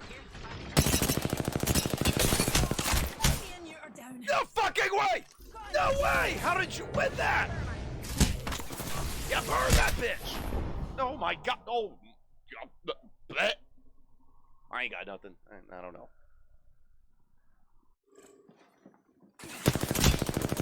I want to stay above 100K. Oh my God! You're above 100K right now.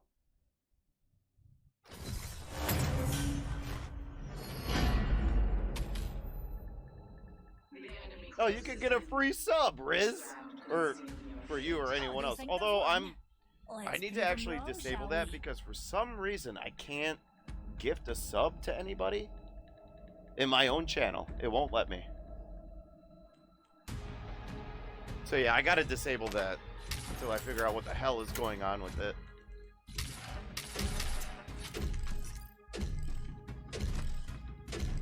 Yeah, it's very odd. I don't know. I'd sub if I could. I'd gift you a sub if I could. I actually owe, what, one or two gifted subs to the channel?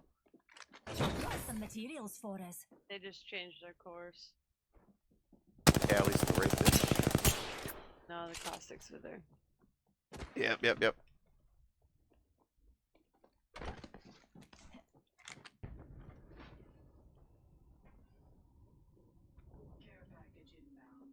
Where is he? Is he inside of here? Like the little room? I think he is. Wraith is pushing. Oh, yep. They're in it. Got one burning. Oh, shit! Tamer just invited me to play Apex. Yep. Same. Fuck. She's over here. Knock. Babe, I gotta hold back and heal. Recharging my shields. Our third is down. Yeah. Crack! Knock! I'm gonna fucking die. I can't get out of this shit. He's in the middle.